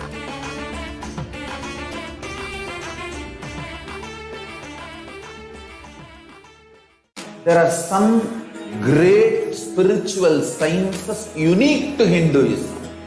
Subtle, otherworldly, but definitive sign. Manifesting the cosmic beings in Archavatara, deities in Nijavatara, living incarnations is possible. Understand?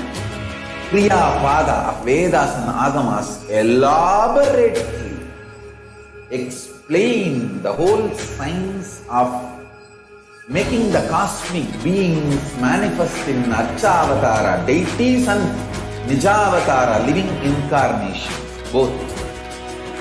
During the Bhava Samadhi Darshan, literally those cosmic beings manifest through this body. Just like how they manifest in Archavatara, deity, they manifest in Nijavatara, Pratyakshavatara, and give you all the boons you ask, bless you.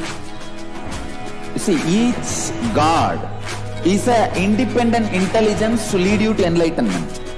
Each God is a bridge for you to achieve the Shivatva, the ultimate Shiva consciousness. Krishna is the bridge for you to achieve the Krishna consciousness. But Shiva consciousness, Krishna consciousness, all consciousness is one and the same. Ultimate consciousness only. So that energy itself completely expresses. Just like Radhika, when I see my own sweetness in the mirror, I become eager to taste it. I find that the only way to relish the sweetness is through the constitution of Sri Radhika. Bhava Samadhi Darshan is a window to the infinite expanse of consciousness, allowing us to glimpse the formless in a way that we can understand. It cleanses the karmas of lifetimes. It awakens our biomemory to the space of Paramashiva, the ultimate consciousness, and creates a deep and lasting transformation in us.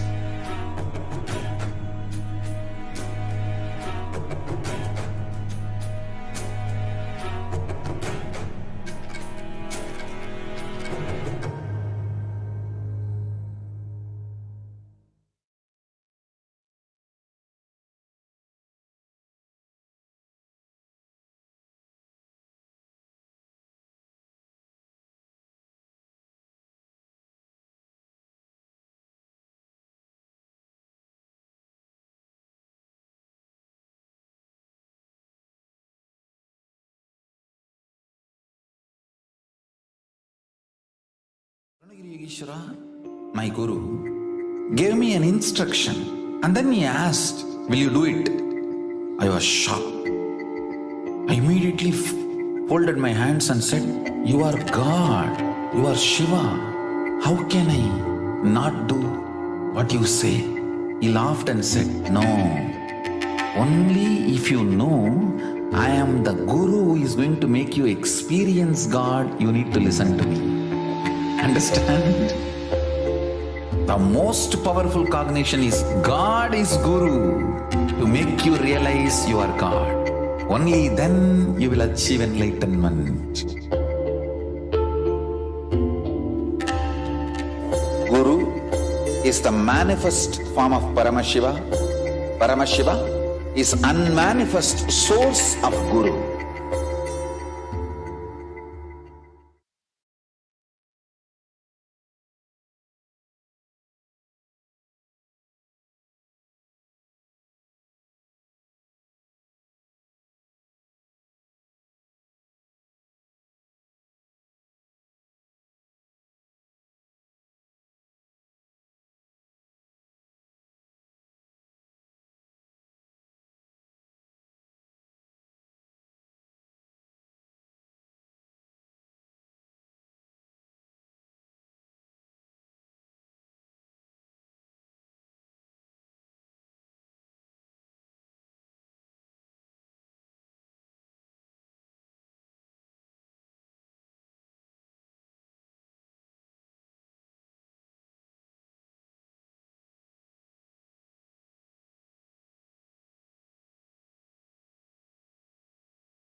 Don't die within next 3 years.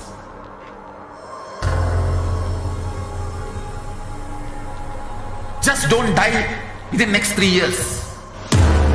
Be alive, somehow be alive.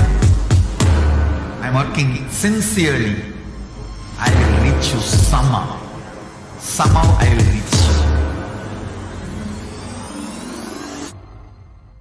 It's my commitment to humanity.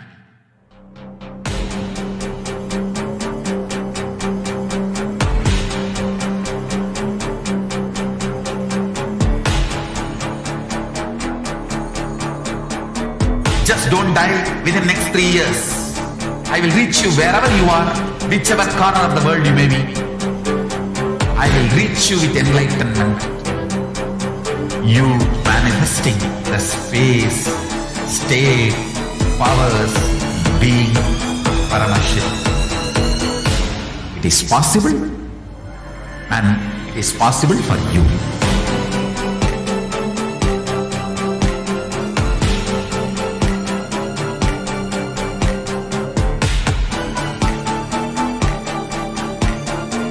Paramashiva will reach you with enlightenment signs. I know he is going to do the job. Just be alive for next 3 years. Nothing else.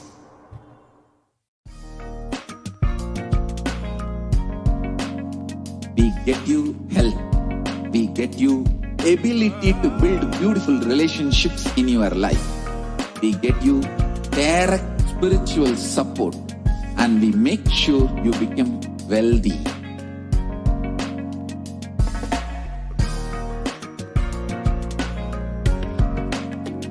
We won't stop giving you just good life. We will literally not stop till you live enlightened life. Manifesting the state of Paramashiva, space of Paramashiva, powers of Paramashiva, being of Paramashiva.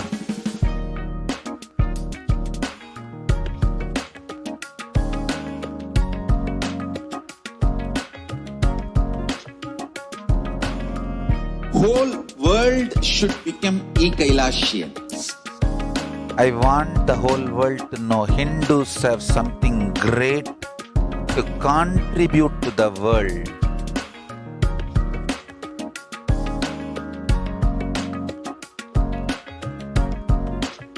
We have something great to contribute to the world. Let us do that.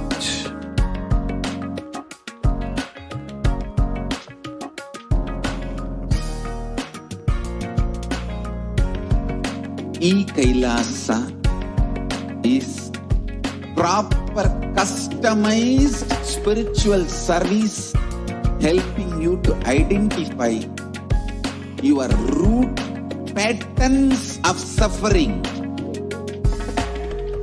We have perfected the science of helping every individual from every cultural, religious, nationality background.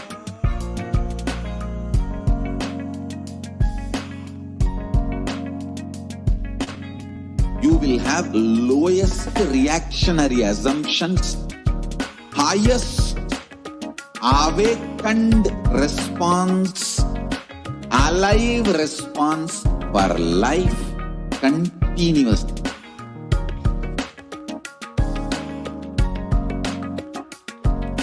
E-Kailasa is enlightenment ecosystem, literally enlightenment itself in your own home, wherever you are. Proper customized spiritual service helping you to complete with your life negativity, withdrawal from life, self-hatred, self-denial, self-doubt, so much of tiredness, laziness. We can support you aligning your diet, your attitude, your aptitude, your understanding about life. We can help you with everything.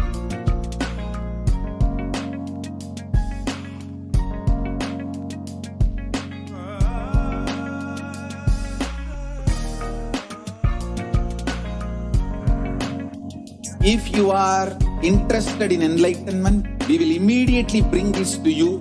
If you are not interested, we will explain the whole science, inspire you, and make you interested in enlightenment time. we need to cater this enlightenment science to the whole world wherever they are. Because enlightenment is the birthright of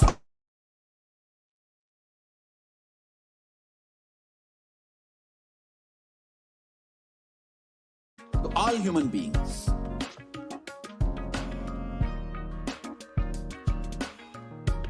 Kailasa is the totality of the knowledge I received from my gurus and practice manifested in my life, perfected by teaching millions of people from all cultures, time zones, backgrounds, genders, nationality, race, from every creed.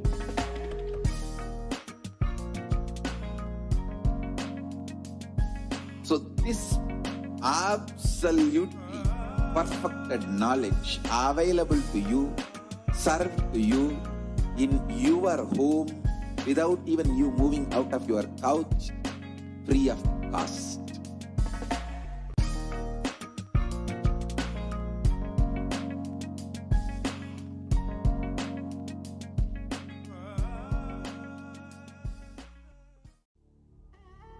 What I mean by the word E-Kailasa, listen intensely. Enlightenment ecosystem, literally enlightenment itself, in your own home, wherever you are. If you cannot come to Kailasa, it's okay. Kailasa can come to you. Kailasa coming to you is E-Kailasa.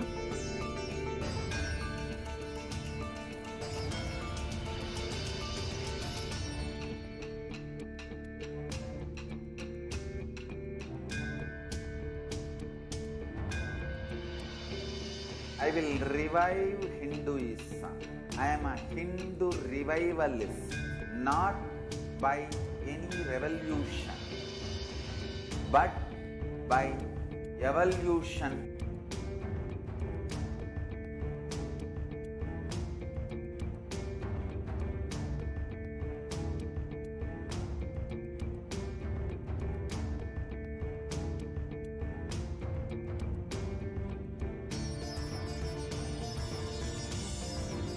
And setting model communities.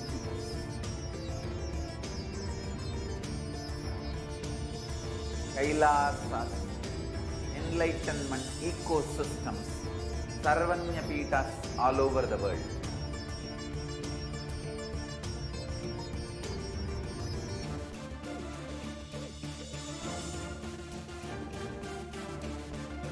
All powerful cognition, knowledge, only when you live, power manifestation and possibilities manifestation happens.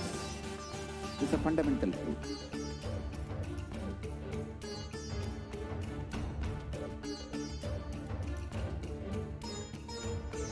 Hinduism cannot live exclusively as one sampradaya. No.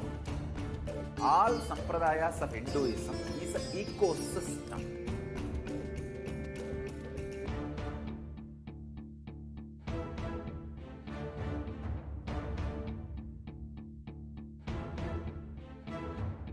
So don't keep quiet thinking that if one sampradaya is attacked, only that sampradaya is going to be affected. All of us are ecosystems.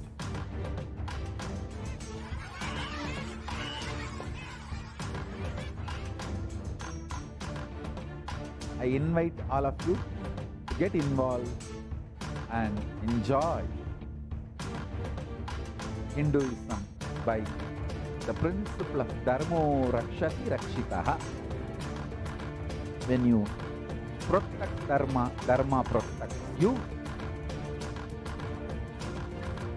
We will make the whole planet flourish spiritually, the spiritual prosperity. Happen to whole planet Earth. We all have to coexist together.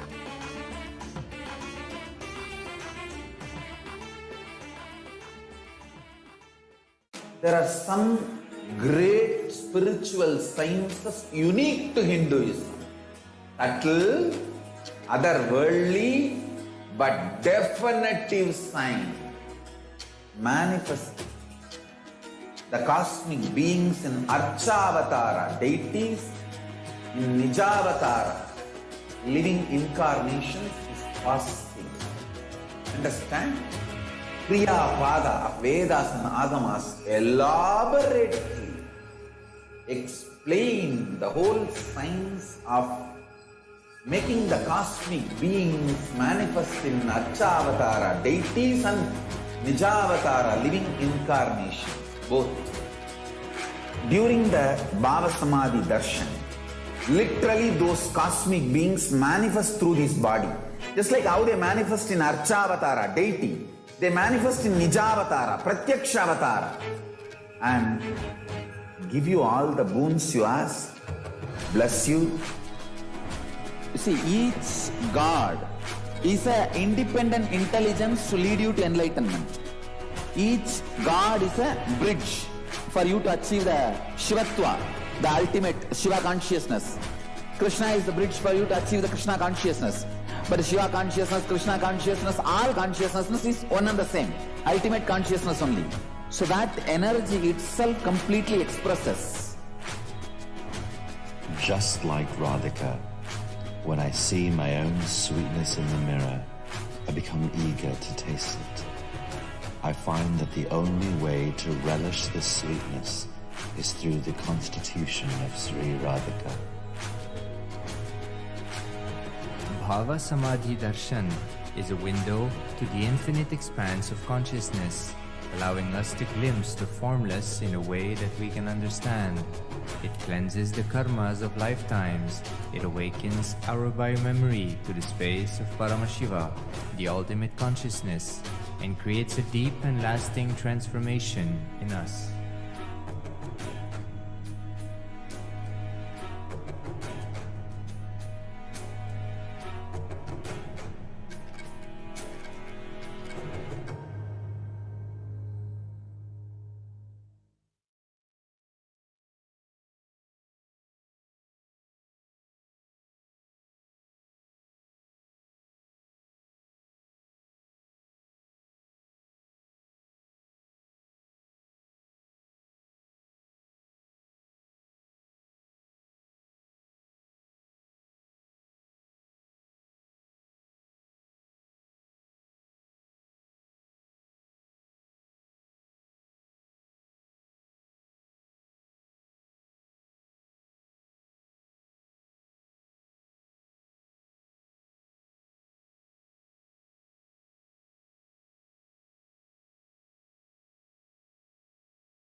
Nityanandam.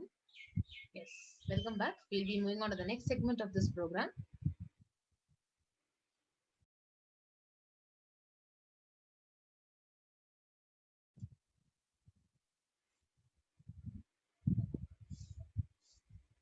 Yes. So let us now get into the next segment of the program of contributions from Kailasa's Department of Education.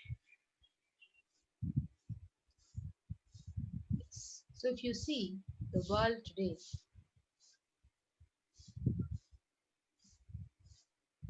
the light of the world today and what the world is facing in terms of education. So let us understand what is Kailasa offering in terms of education to the children and kids and enriching them.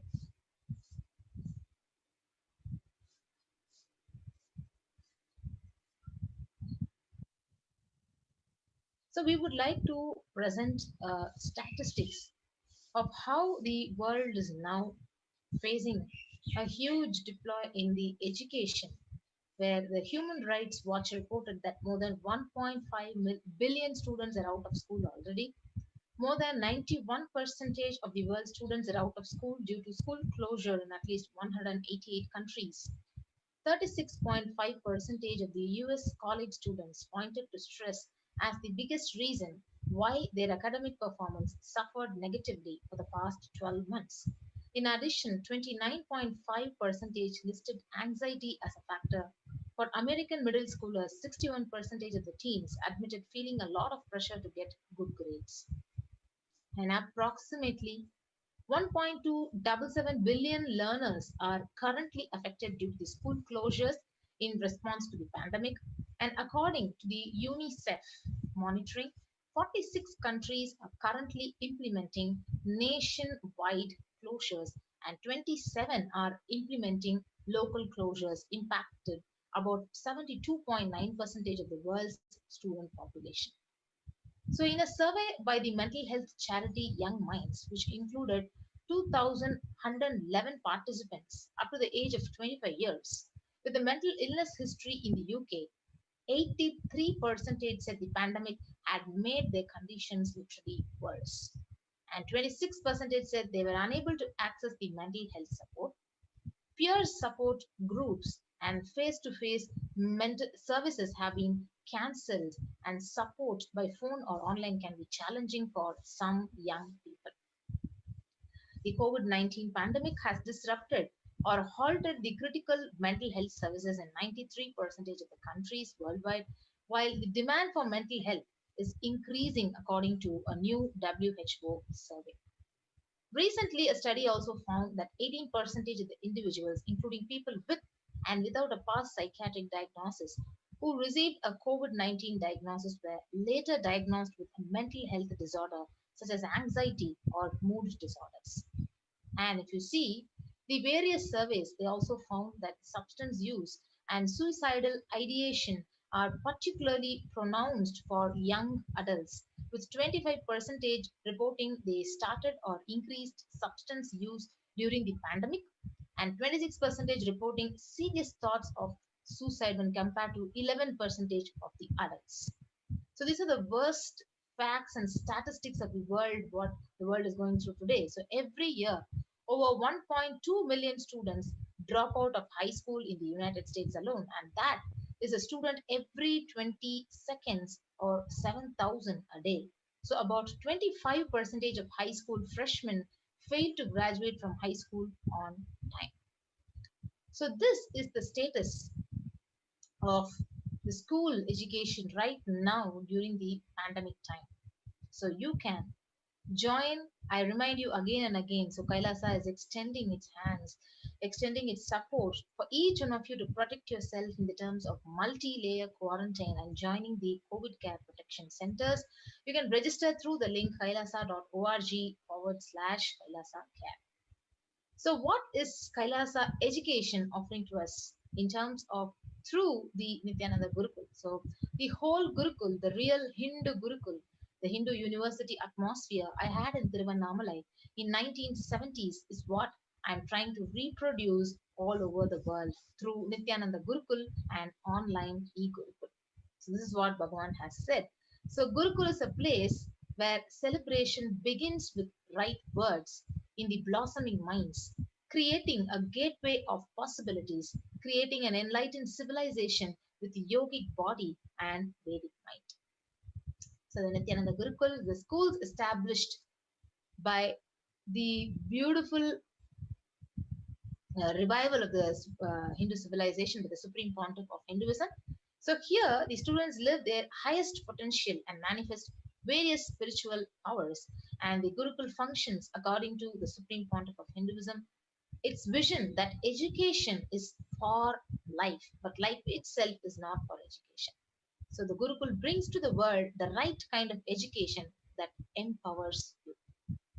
So if you see the contemporary education versus the Gurukul education, the current system of education is the Macaulay and the Max Muller's education, which is non- and narrative style of teaching. The original Indian education system was not about continuously giving words, ideas, concepts, theories, or ideologies or theologies. It was you to the right context enlightenment. So the Indian education system, the Gurukul, is more of a transmission of knowledge. So it's a knowledge transmission rather than a transfer of knowledge itself. So that is what is the main difference which we need to see between the contemporary education and the Gurukul education. So whether others educated or you educated yourself, it is based on the generalization, the dilution due to the aspects like whether others educate you or you educate yourself. If you plan yourself based on the best of you, it is called as specialization. The Gurukul ambience is for specialization and not for generalization. So it is for specialization and not for generalization and not for dilution. So this education is putting you and forcing you to memorize and forcibly making you to vomit whatever you have memorized. But whereas in Gurukul, there is no education, there is only initiation. So initiation means empowering you with powers and letting you play with it.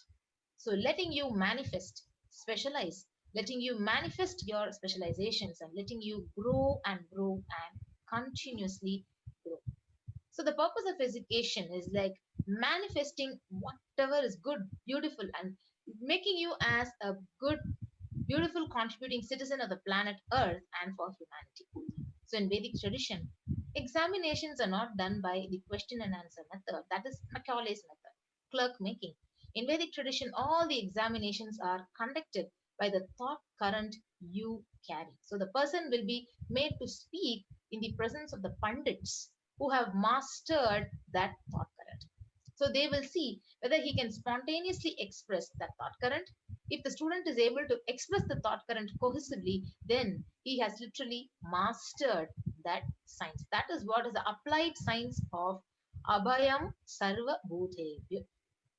So what the Supreme Pontiff of Hinduism is saying, revealing about what is real education. So he says, if we are teaching the science of completion to our kids, we should be able to guarantee you can't get even one lie out of our Gurukul kids. That is what is education.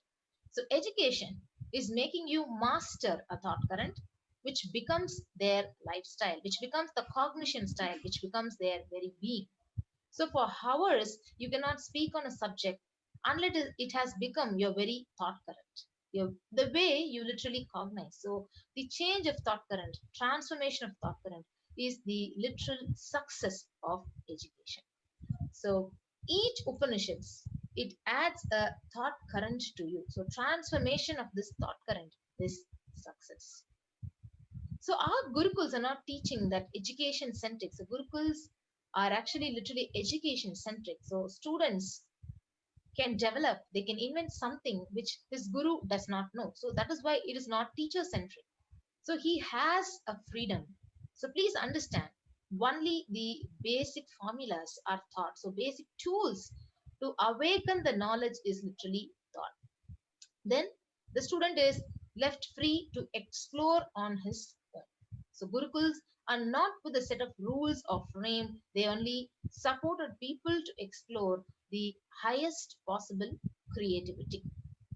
So, if you see the next important market difference, so Gurukuls are not like a dam. So, it is an embankment. So, dam is different and an embankment is different. So, with a dam, you're literally dammed, whereas an embankment is not a dam. So, that is why many of the Advaita Guru's disciples were Vishishta Advaitas or Advaitis, or many of the Vishishta Advaiti Guru disciples were Advaitis. That means what? Only the basic analysis scales were given to you, but you are left to freely analyze yourself. You are given spoon, but not spoon fed. You are not spoon fed and you are only given the spoon. So the freedom, if you see, Ramanuja was even able to think in the language of Vishishta Advaita. It shows the freedom that was available in Gurukul in the ancient days. And the same way, there are many Advaitis and who studied at the feet of the great masters, Advaitis or Vishishta Advaitis. But if you see, Sanatana Hindu Dharma gives only the tools to explore, but it is not putting you any frames, any restrictions, or any dams.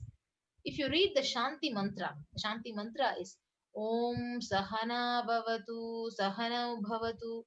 So, the Shanti mantra, it is education centric and not teacher centric. So, unfortunately, in the modern day, because the teachers have not taken the responsibility to be education centric, it has literally become teacher centric. So, actually, if you see, it is because we are education centric, we were able to explore and reach the new heights of seeking. So, that is where even the Ishta Devata concept has literally come. So, Guru, he encourages the disciple to travel, discover, reinvent, and invent their own paths, their own methodologies, and he continues to encourage the disciples to explore on their own. So, just being available and not being heavy on them, they are given the freedom to explore, to create the constructive freedom they literally enjoy. So, with the principles of completion, the four tattvas of integrity, authenticity, responsibility, and enriching, as well as the truths of ahimsa, non-violence, and abhayam sarvabhutebhyo, the Balasans of the Nityananda Gurukul have played with these powerful cognitions and thought currents and have physically demonstrated these powers of truths by providing security to the rose plants in the garden of the Gurukul, resulting in the rose plants literally dropping their thorns. So now let us listen to Bhagavan. What is the future of the education system, the Hindu Gurukul system?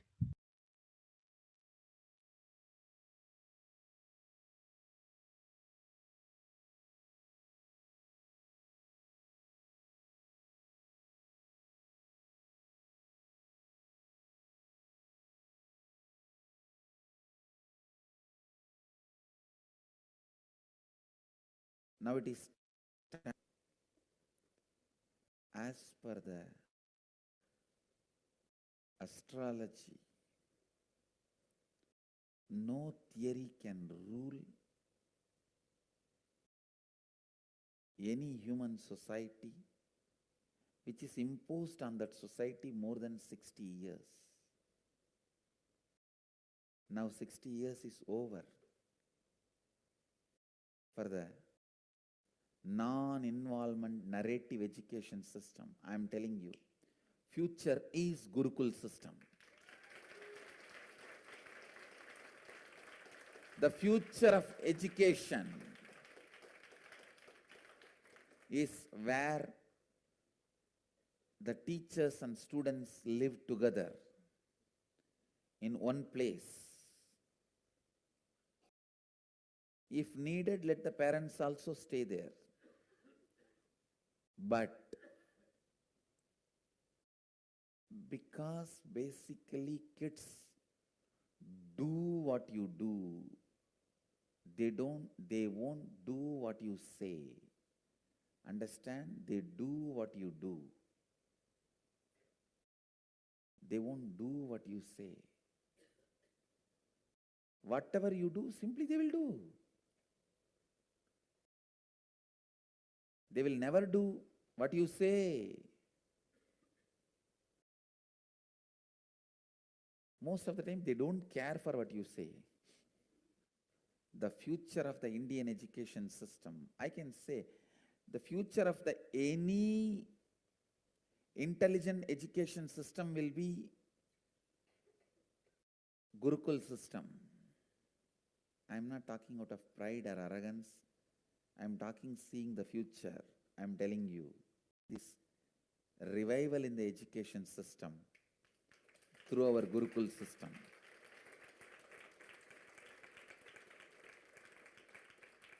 Through our Gurukul system.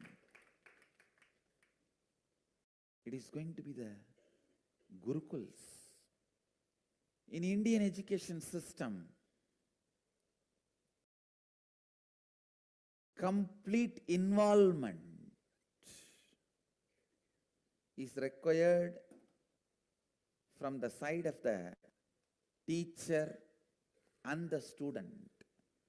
Student need to study the teacher.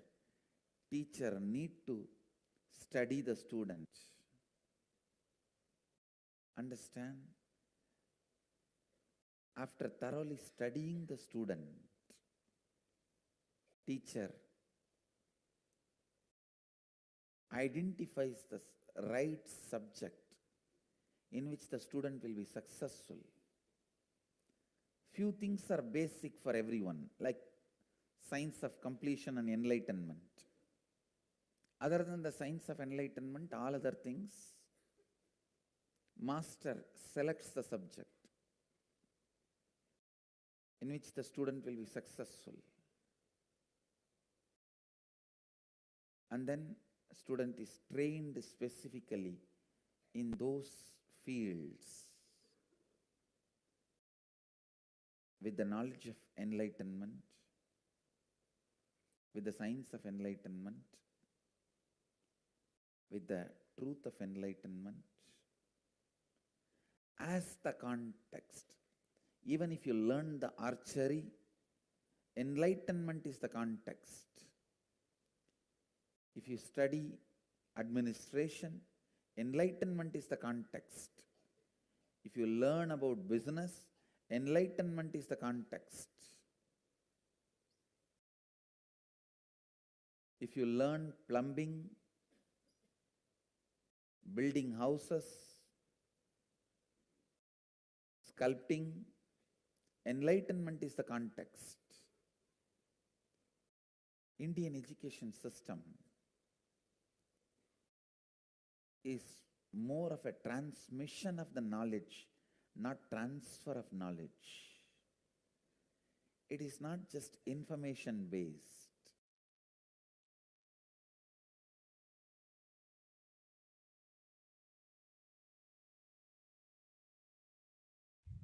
Yes. So today's education is known to be the key factor to enabling the upwards socio-economic mobility and the strongest means of removing poverty. And the right education is crucial to the well-being, the stability, and growth of not only every child but to humanity as a whole. The Gurukul system is known to be the knowledge transmission system of Hinduism, one of the pillars which kept Sanatana Hindu Dharma alive and standing as the world's most ancient living civilization. So through Kailasa's Department of Education, the Supreme Council of Hinduism, Jagat Guru Mahasannidhanam's Divine Holiness, this Gurukul system is being revived in its entirety. So Gurukul, living in the Guru's home. So Gurukul system is rooted on the Guru Sishya Sampradaya, or the living lineage of the Guru-disciple relationship. So after decades of study on the physical, the chemical, and biological uniqueness of the meditative states and enlightened beings, it has been found that in the normal waking state alone, their brain waves show that they are in a complete meditative state despite being fully active and engaged. So in the world of athletics, This state is known as being in the zone, a glimpse into the peak of focus, cognitive function, attention, and coordination, to name a few. So rather than a glimpse, the enlightened beings, they casually walk, they talk, and engage with life settled in this peak.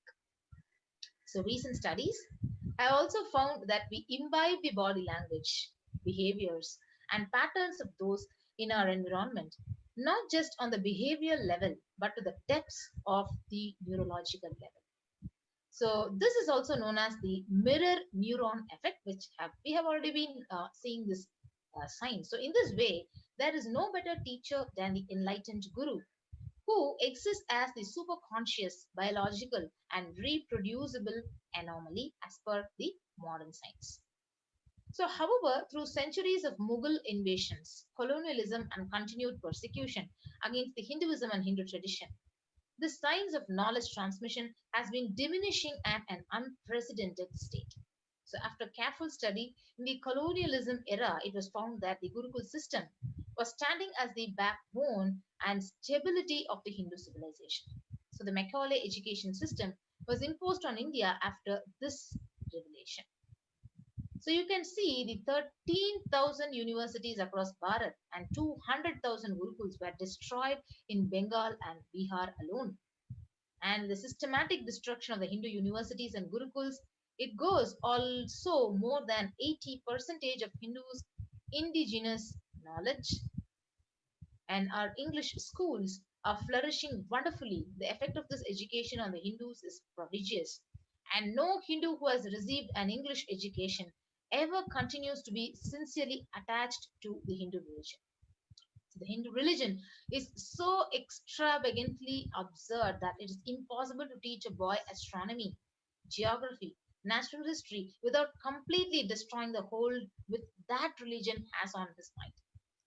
So the Thomas Macaulay, he says, it is my firm belief that if our plans of education are followed up, there will be not a single idolater among the respectable classes in Bengal 30 years hence. So, and this will be effected without any efforts to proselytize, without the smallest interference with religious liberty, merely by the natural operation of knowledge and reflection.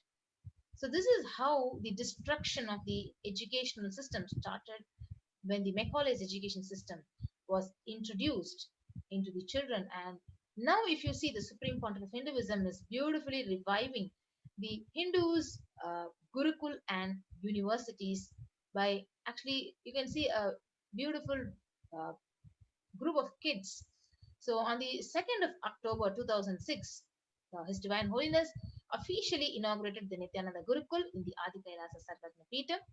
And in 2008, you can see the students of Nityananda Gurukul practicing yoga, meditation under the sacred banyan tree, the Kalpavriksha tree in Adi Kailasa. And the 50% of Gurukul Balasans, the child saints, they study 1 to 3 years ahead of their age group, scoring in top 10 to 20% of Mensa at the age of 14 itself. So the Gurukul Balasans, they learning the standard academics along with the indigenous Hindu scriptures. And you can see they are practicing the ancient traditional Shivastamba yoga under the guidance of the trained Shivastamba Yogacharyas and teachers. And the Gurukul Balasant, who is now demonstrating the ability to perform the Kundalini Rajju yoga, even though she is blindfolded. And the Supreme Pontiff of Hinduism himself is personally teaching the lost science of Dhanur Vidya to all the Gurukul Balasants. And 30% of the Gurukul Balasants demonstrating the capacity to spontaneously play the instruments without formal training. You can see all of them playing very blissfully and joyfully, and they themselves have learnt it. And the Gurukul Balasants living the Agamic Shastra based lifestyle.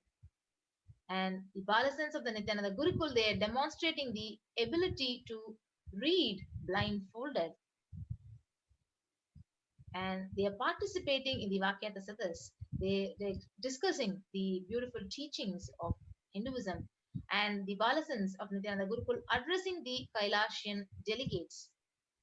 The Balasants, after successfully hosting the worldwide webinar on the highlights and signs of the Nityananda Gurukul, Yes, if you see now the impact of Gurukul, the whole brain learning, stress-free living, zero teen violence or aggression, that is the most important problem for depression and suicide, and quantum memory activation, which is also called as Eka Santagrahi in the Vedic age, which is recalling verbatim after a single hearing.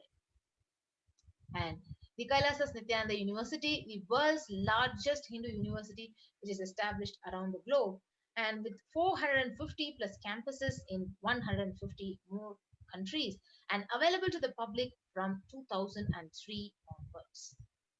So it's literally reviving and presenting the world's most ancient lost knowledge in a user-friendly way, and ancient truths taught in a way directly applicable for the modern man's personal, practical, and professional life. You can see 20 million enrollments and counting, 7,000 plus courses which are available, and the delegates and teachers from 50 plus countries directly contributing to the Nityananda Hindu University. So now let us listen directly from His Divine Holiness on the value of Nityananda Rajavidya Rajagurukul.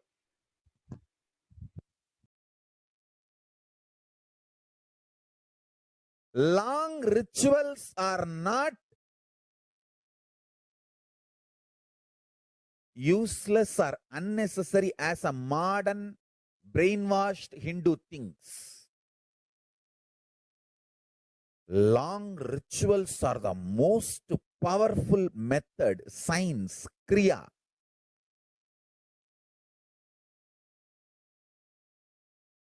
to awaken all the life energies. See, totally we have 21 life energies. I will describe all the 21 like a fundamental principal forces of life, like gravity, how all these are fundamental forces, principal forces externally. Internally, there are 21 life energies. Ability to visualize, ability to make decision. All these 21 is given to you, but you use them accidentally. That is why your life is full of accidents. Your marriage is accident, wealth is accident, life is accident, money is accident. Very less is planned, much is accident. And I tell you, I have seen people become thieves by not knowing the power of their life energy. I tell you, thief is the cheapest way to exist. I tell you. Because you do not know you own trillions. That is why you steal millions. If you know you own trillions, why will you steal? Listen, asteya, non-stealing, comes to a person who mastered his life energy. Each of my Gurukul kid is a $1 trillion economy. I tell you. Each of my Gurukul kid, the powers they can manifest. Understand, Gurukul is not a joke. It is a powerful science. Especially, see, normally, one child plus one child is a two child. But in the Gurukul ecosystem, one child plus one child is 11. 1, 1. Not 1 plus 1. 1, 1, 1, 1, 1.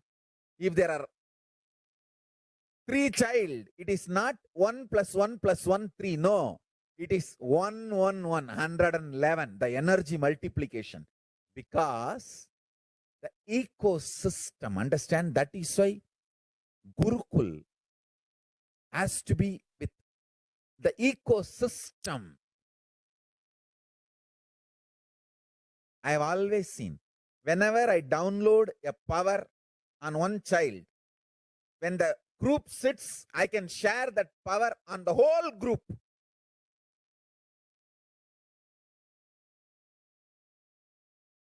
Because when team of kids or balasans or sannyasis or brahmacharis, when they sit as one team, it is very easy for me to just like a lightning pour the energy on them. Understand? The Sankhya of life energy is different. The multi-dimensional logic of life energy is different. People cannot understand this Sankhya. The multiple life energies, awakening them to its peak and manifesting them is all about life.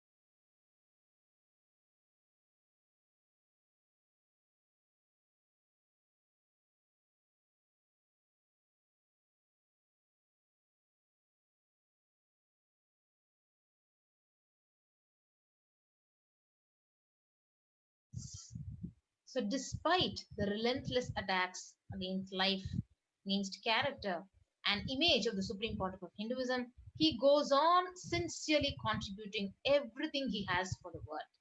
So from the field of nutrition to education, from protection of religious freedom to the revival of indigenous traditions, the Supreme Pontiff has sincerely contributed in every facet, and this has not gone unnoticed by the world's dignitaries, leaders, and multi-faith diaspora. So on the 12th of May 2021, Bhagavan has revealed that I came as Nijavatara. I am blessing you, listen, people listen, to do good to all of you. I have taken the form of Nityananda and came down as Nijavatara. People of India, listen carefully. Time after time, Bharatam is Jnana Bhumi, where enlightened beings come. We cannot make Jnana Bhumi as infertile. Enlightened beings have to come. They have to live, it has to flower, and few hypocrites, because they are stuck in delusion. We cannot sacrifice the world. So cosmos cannot be destroyed. The ship I did to save the cosmos from being destroyed, that is called Adi Kailasa. The ship I did to protect beings from Pralaya is Adi Kailasa. Because of conspiracy of the Drohis and enemies' rule, the captain had to leave the ship. So before 12 years, knowing the great deluge that is going to happen, all the Aushadas by this Guru Purnima, that Jnana Rasavadam, the Navapashana, is going to flower. Allow people to come and take a dip in Navapashana flower. People, whoever comes and dips in Vaidya Sarovar, they will not have death. They will not have corona. Crores and crores of people will come in line every day. They will come and dip in the Ananda Lingam.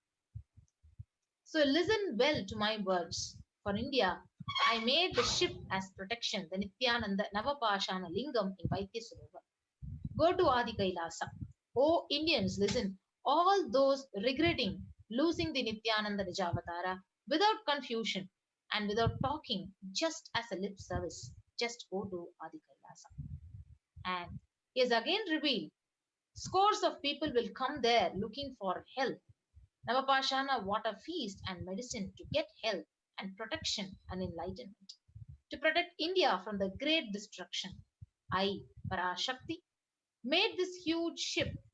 Even if the captain is not there, the ship is there. So if you see, when all the first world countries have closed their borders and schools during a massive global emergency, Kailasa has opened its doors to all of you without any exception.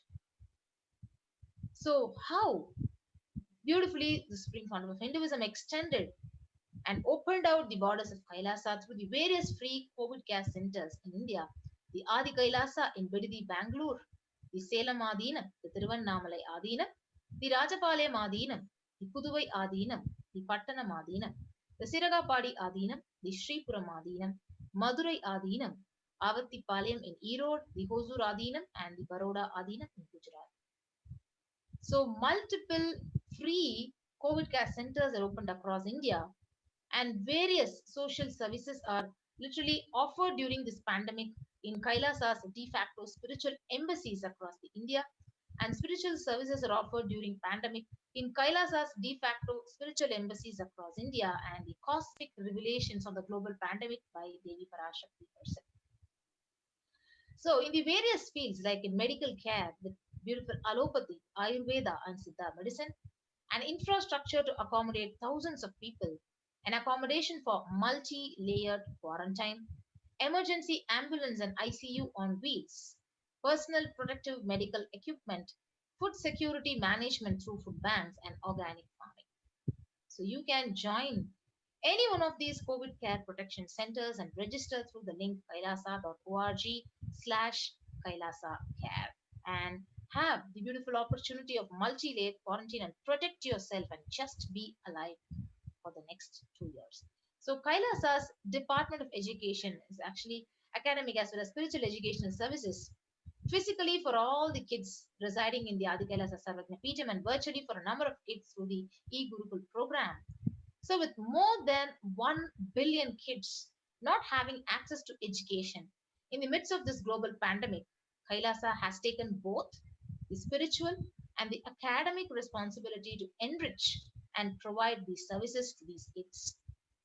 And don't miss out this opportunity and join one of these COVID care protection centers in Adi Kailasa Sarvajna Peetham. You can see the glimpses of the Raja Vidya Raja Gurukul, how the kids are literally grown up like the prince and the princesses. And they're doing the yoga, the Kundalini Raja Yoga, the Shivastamba Yoga, and you can see the yoga, the Pratama Vinyasakrama Yoga, which is being practiced by the Nityananda Gurukul Balasans, and they are themselves doing the Homa, the fire rituals, according to the Agamic way, which was revealed by Paramashiva, and each one of them doing the puja and everything in a systematized way, how the Hindus were practicing in the earlier days. And you can see all these pictures of the Nityananda Gurukul Balasans blissfully enjoying the lifestyle and routine in the Adi Kailasa Sarvajna Peetham. And these are the various pictures of the Gurukul kids, the Raja Vidya Raja Gurukul kids.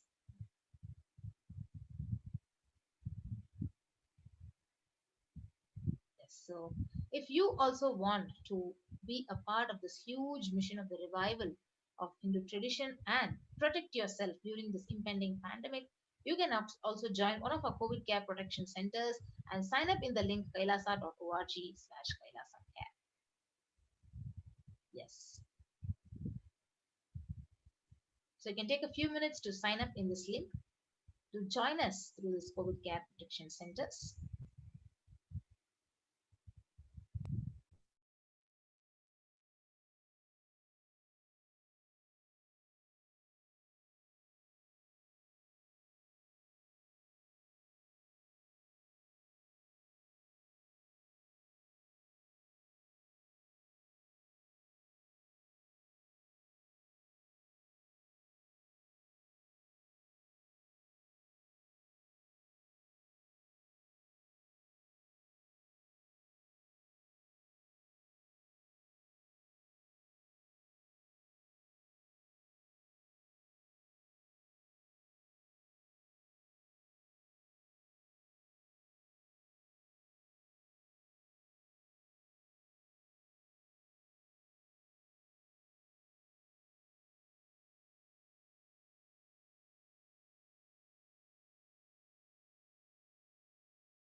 Yes. So let us now understand how the Supreme Pontiff of Hinduism is reviving the temple sciences and ecosystems. So if you see during this COVID-19 surge, the famous Shridi Siddhivinayak temple is shut till further orders, and the Maharashtra government has ordered a week lockdown in this temple, and it is actually still continuing in this most important temple in Maharashtra in India, and the Puri Jagannath temple to remain closed. And keeping in view of the surge of the COVID-19 cases in Odisha and Puri, the authorities of the temple also have put a lockdown, and the people are not allowed to worship the shrines, and all the religious places are closed for public because the city is recording the highest daily COVID surge. And the two major temples, the Sapta Devalaya, the cluster of 7 temples in Vrindavan, they banned the entry of devotees in the view of rising COVID-19 cases. And you can see the most famous temple, Gujarat's Somnath temple, which is closed for darshan because of the COVID surge. So literally all across India, the most famous temples are actually closed. And the Chola era temple murtis are beheaded. So the murtis of Chola era temple have been vandalized in Pudukottai, and her devotee who went to the temple was shocked to find all the murtis in the temple in a beheaded state. So he lodged a complaint to the police later. So this is one of the atrocities which are happening on the side by side during this pandemic. So now in times where all the ancient temples are in a lockdown because of the risk of the widespread corona disease, the devotees of these temples were visiting and having darshan of their gods and goddesses for thousands of years. Yet all these ancient sacred sentiments have come to a harming halt after the lockdowns have taken place. So the religious fervor of the devotees is being lost due to the pandemic, but the Supreme Pontiff is reviving the e-Kailasa ecosystem and bringing all the ancient traditions of the online platforms on the Kailasa TV, the YouTube, and the various other platforms. So why deity worship? So please understand, deities are not mere idols, they are embodiments of ideals. So we do not worship the idols, we worship the ideals which are represented through the idols. And when you relate with the deities, the transmutation, it becomes a very easy and a joyful process for you. And the deities in the real Kshetra are always form of ancient masters and enlightened beings. So even though no longer in the body, they can be invoked through the name or form they used while in the physical plane. So when we pray to the deity or chants its name, the corresponding divine vibration is automatically awakened, and it becomes available on the energy plane to guide us and to bless us. So here is what the Supreme Pontiff of Hinduism has revealed, that we mastered the science of connecting the divine to the deities and expressing the divine through the deities. The whole science has been mastered in the Vedic tradition. The revival of temples will be the revival of world peace and world bliss.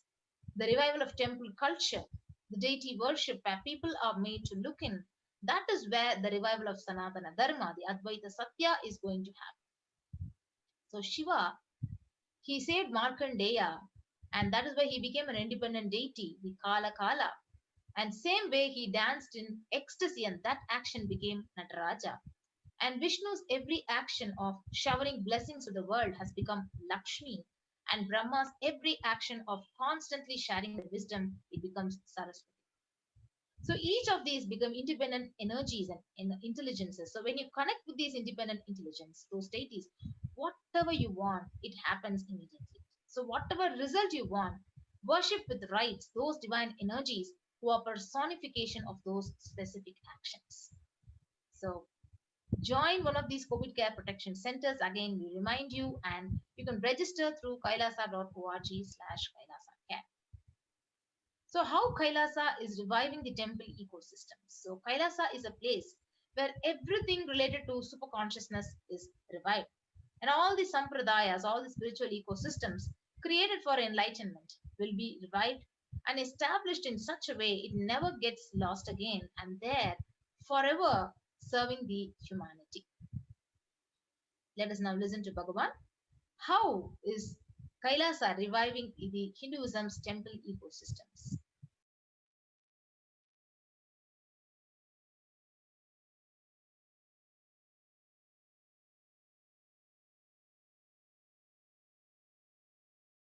I am going to revive Hinduism by setting up a model community, enlightenment ecosystem. I am going to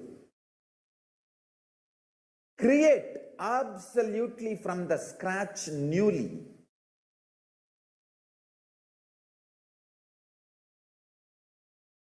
self-sustaining, temple-based Hindu ancient enlightenment ecosystem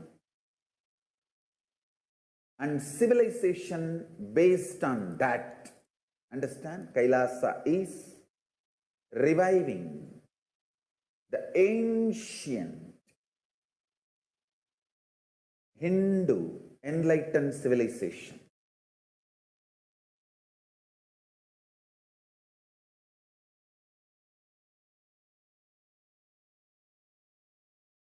Paramashiva himself manifested this Kailasa Mandala, the enlightened. 3 years. Don't die within next 3 years.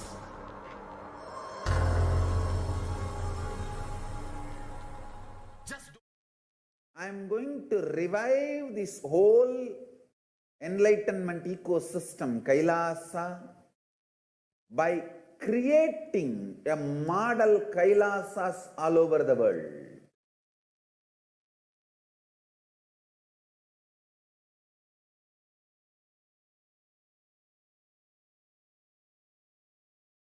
I am going to revive Hinduism by setting up a model community, enlightenment ecosystem. I am going to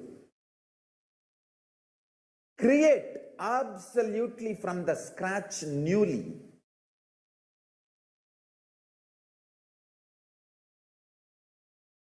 self-sustaining, temple-based Hindu ancient enlightenment ecosystem and civilization based on that.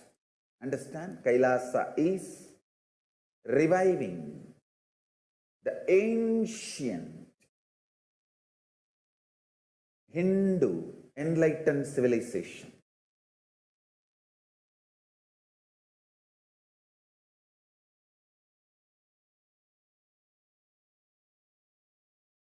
Paramashiva himself manifested this Kailasa Mandala, the enlightenment ecosystem and the lifestyle. I am going to revive this whole enlightenment ecosystem, Kailasa, by creating a model Kailasas all over the world.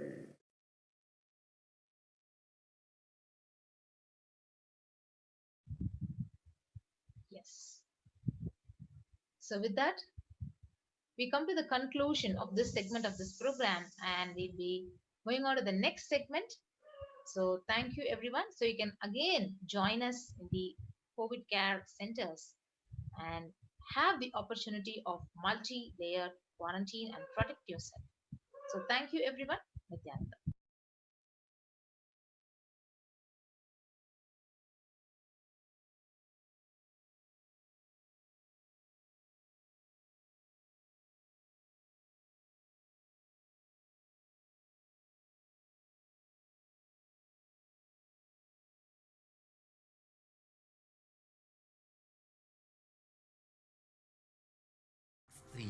Don't die within next 3 years.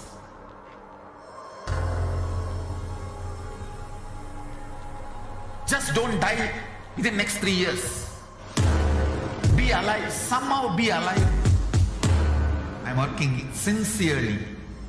I will reach you somehow. Somehow I will reach you. It's my commitment to humanity.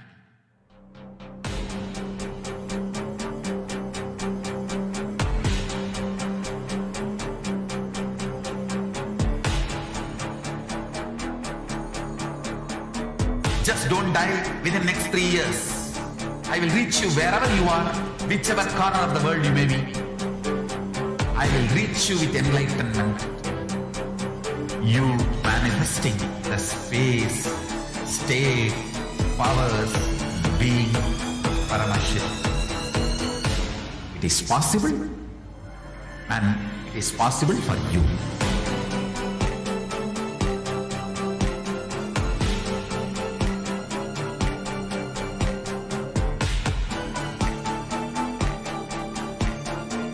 Paramashiva will reach you with enlightenment science. I know he is going to do the job. Just be alive for next 3 years. Nothing else.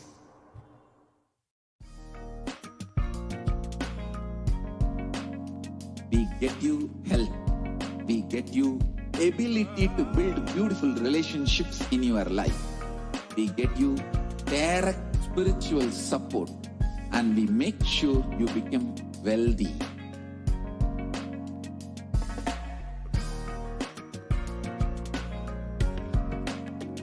We won't stop giving you just good life. We will literally not stop till you live enlightened life. Manifesting the state of Paramashiva, space of Paramashiva, powers of Paramashiva, being of Paramashiva.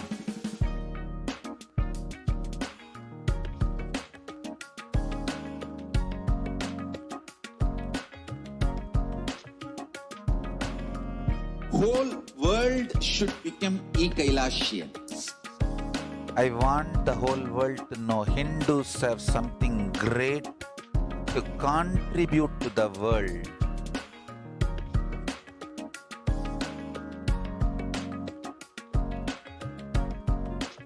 We have something great to contribute to the world.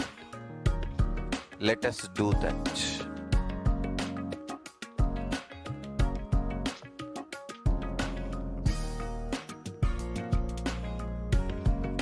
E-Kailasa is proper customized spiritual service helping you to identify your root patterns of suffering.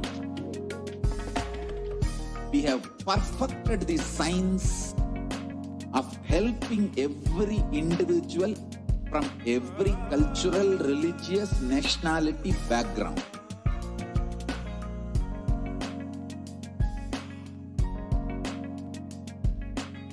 You will have lowest reactionary assumptions, highest awakened response, alive response for life continuously.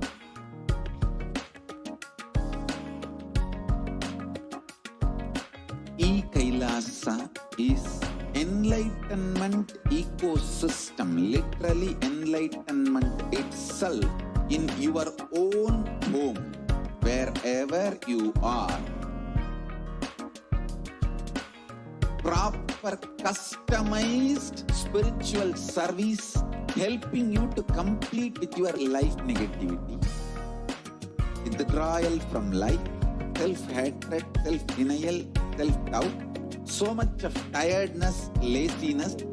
We can support you aligning your diet, your attitude, your aptitude, your understanding about life.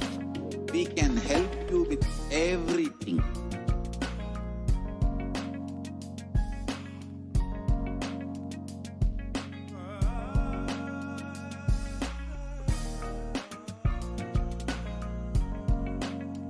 If you are interested in enlightenment, we will immediately bring this to you. If you are not interested, we will explain the whole science, inspire you, and make you interested in enlightenment science. We need to cater this enlightenment science to the whole world wherever they are, because enlightenment is the birthright of all human beings. Kailasa is responsible to provide that to all human beings.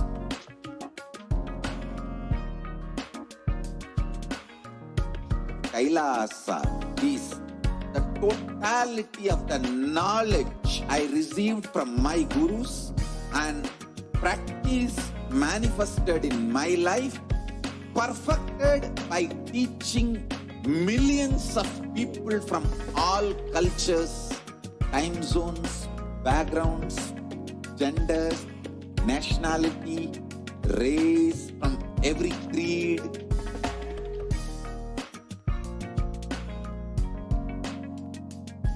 So this absolutely perfected knowledge available to you, served to you in your home without even you moving out of your couch, free of cost.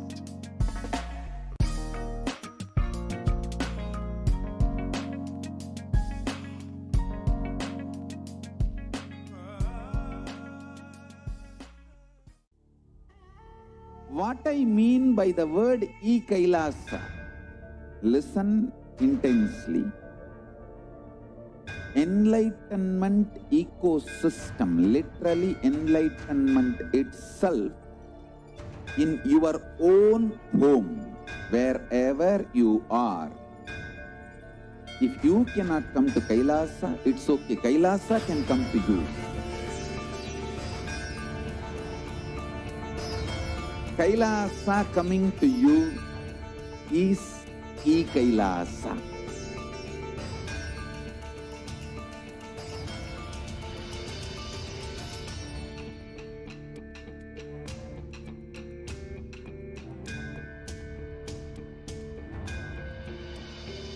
I will revive Hinduism. I am a Hindu revivalist, not by any revolution, but by evolution.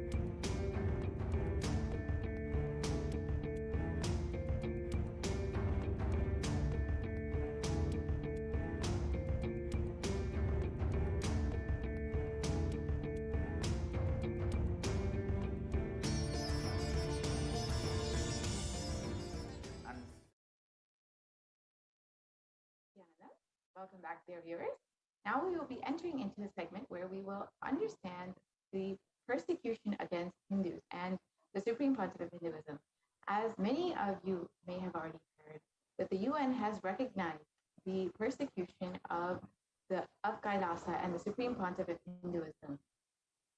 And this was due to the tireless hard work of the Supreme Pontiff of Hinduism to bring to light the ongoing persecution of Hindus worldwide and the relentless abuse and attacks that Hindus have been facing over the past 1,000 years after so much of tireless hard work. Now, the UN and the world has recognized the ongoing persecution on Kailasa and the Supreme Pontiff of Hinduism. So we will begin and understand what has been happening throughout our history, our Hindu history. We can go to the next slide, please. Speaking of next.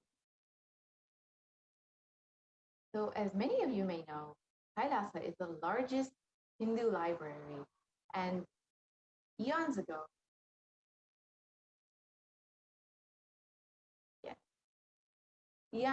Paramashiva revealed in the Vedagamas to reveal the Vedagamas to Devi and establish the Enlightenment ecosystem. The civilization embodied the best of the best in every field: medicine, art, science, social, judicial, administrative, and political systems. The civilization of its zenith spanned over 10,000 sampradayas. Paramashiva and PARASHAKTI herself manifest as Matrika letters in scripture. And here is the Pramana for Adishaiva Guru Parampara. And the translation goes, the supreme discipline of Adishaiva tradition has been coming down through the continuous lineage of Guru disciple, the Adishaiva Guru Parampara, from time immemorial.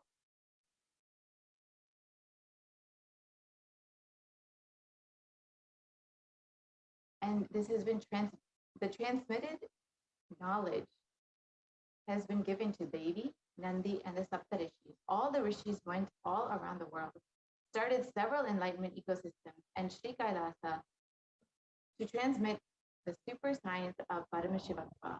And over a period of time, thousands of ecosystems started all over the planet. Several spiritual kingdoms and samrajya were also created. A civilization is made up of its gods, scriptures, rituals, and tenets that are lived. These aspects provide the Vatavarna, the environment where human beings flourish, in whichever dimension of life they are passionate about.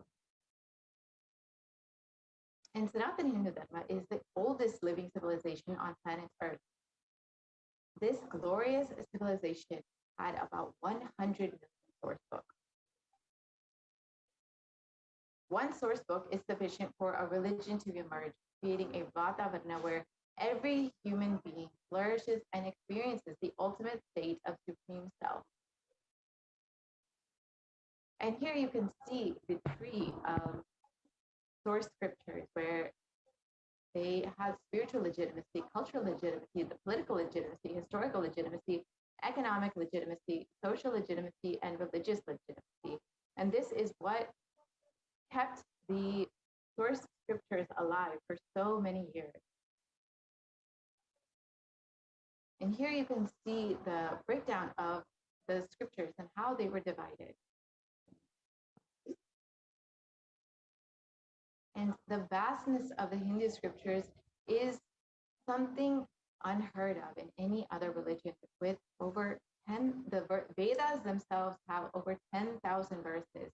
And in the Agamas, there are 28 main Agamas and 202 Upa-Agamas.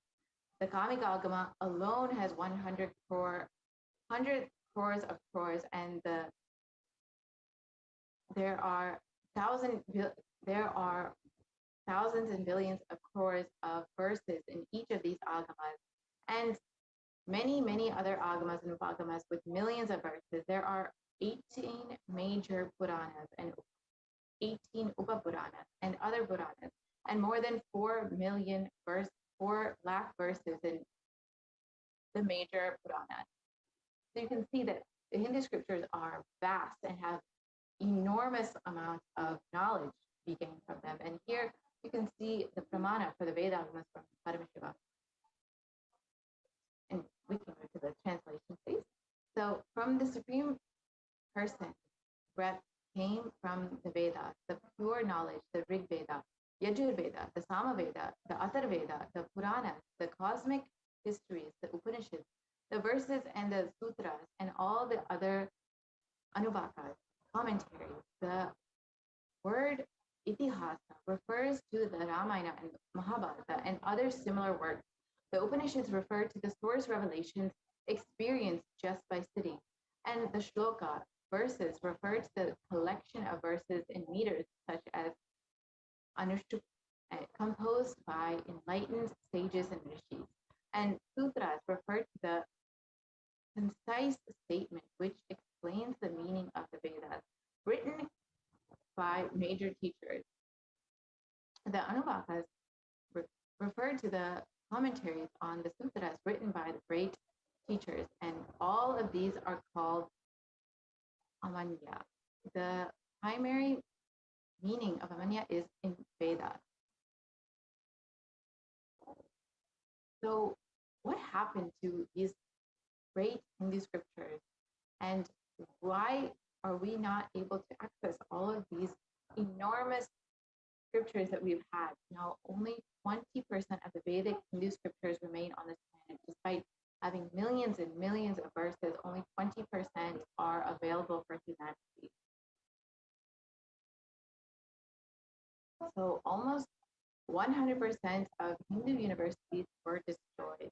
And the 8 major libraries, including Nalanda, Takshashila, Vikramashila, with millions of books, were destroyed. And there are more than 2 million temples in India, but not with any libraries. And thousands of libraries were destroyed or poorly maintained, and major collections of manuscripts were in the hands of Oriental institutes or institutes funded by foreign countries, with millions of scriptures stolen by invaders.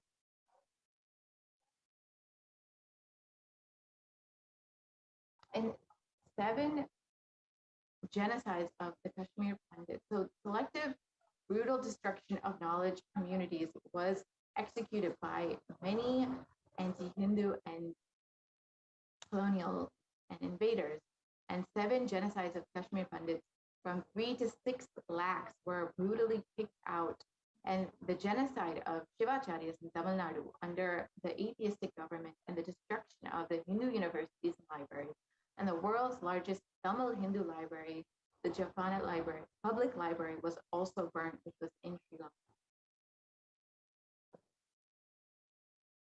And 13,000 universities across Bharat and 100,000 gurukuls were destroyed in Bengal and Bihar. Sorry, 1 million gurukuls were destroyed in Bengal and Bihar.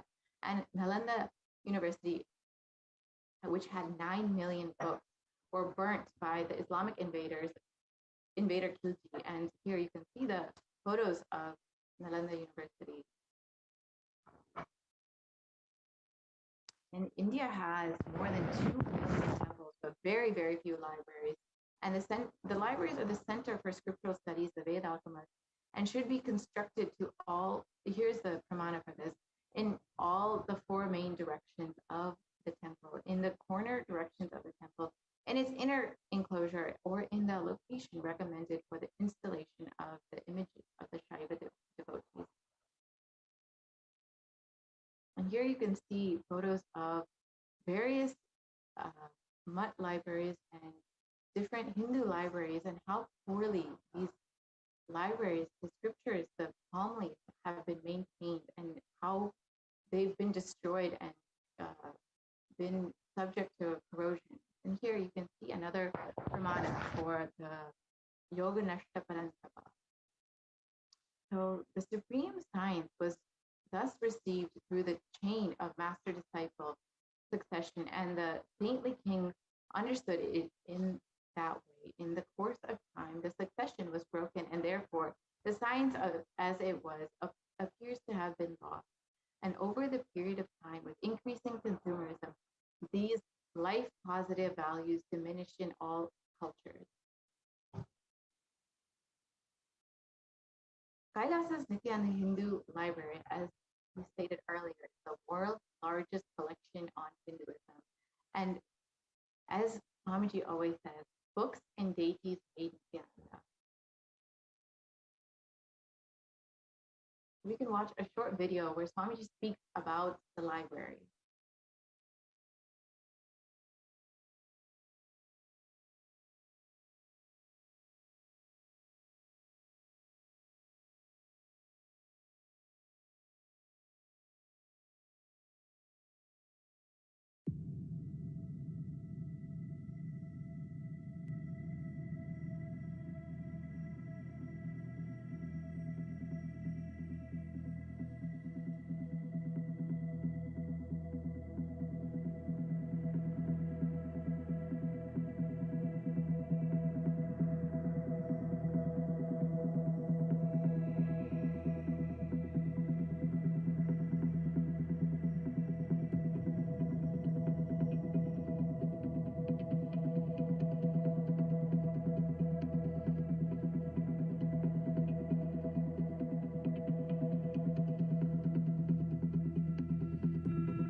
one great thing in the modern day, information age, internet age, human beings can't be manipulated anymore by a small gang of people, by keeping the mass media cult under them. No. World cannot be controlled anymore by mass media cult or entertainment industry cult. And world cannot be controlled anymore by missionary militants and militant missionaries. The next generation, the modern day youth has started questioning the utility value of everything. And I tell you, Hindu tradition is the best designed, developed tradition just to contribute. Hindu knowledge is amazingly contributing. I can very boldly tell you with all joy and pride, Hindu scriptures are the most unadulterated, as maintained, as purely as it was uttered, revealed in the beginning. The Vedas are as it is from the time Paramashiva breathed it to Parashakti to Vishnu to Brahma and the Guru Parampara. Narayanam Batmabhavam Vasishtam Shaktinja Tatputra Parasharanja Vyasam Sugam Gauda Padam Mahantam Govinda Yogindra Matasya Sishyam Shankaracharya Matasya Vatma Padanja Asta Malaganja Sishyam Tamtroda Ganmartika Karamanya. The whole Guru Parampara, unadulterated, I tell you. History, geography, astrology, astronomy, cosmology, physics, chemistry, biology, medicine, mysticism, religion, economy, in every field, administration, social justice, law and order, in every field, in the field of education itself, spirituality, superconscious mind, power manifest in every level. Nothing compared to the extreme life positive knowledge source of Hinduism. This is the most non-violent, life positive knowledge tradition in every field. Unimaginable knowledge source is lying in the 2,20 million source books of Hinduism. Around 10,000 traditions are still alive. I am not talking about what we lost, what we still have, kept it alive, at least in the museums, which I can revive. I can add flesh and bones to this whole scriptures and make it living, alive lifestyle. I want all Hindus to start becoming real Hindus, non-violent, extremely life positive and contributing. This is what is the core identity of Hinduism. Let's start living the core identity, core narrative of Hinduism. That's the best strategy to stop the Hindu Holocaust. I tell you, Hindus have a great future. I want all the Hindus who are interested and listening to me, all of you, please wake up and start contributing more and more and build contributing lifestyle. That's the best way to stop the Hindu Holocaust. At least 10% of the Hindus should become Brahmana by Varna. Only then we can collect all these books and store it properly, make digital and physical libraries and practice those knowledge, build laboratories and Teach this knowledge to the whole world. This is what is my life's mission. Of course, translation, making it searchable, making it user-friendly, indexing, all this work put together. That is the purpose for which I started this Nityananda Hindu library. I will establish the most authentic, world's largest physical and virtual library and Hindu university. Hindu literatures are made illegitimate, stolen. Many concepts and principles and ideas are stolen. And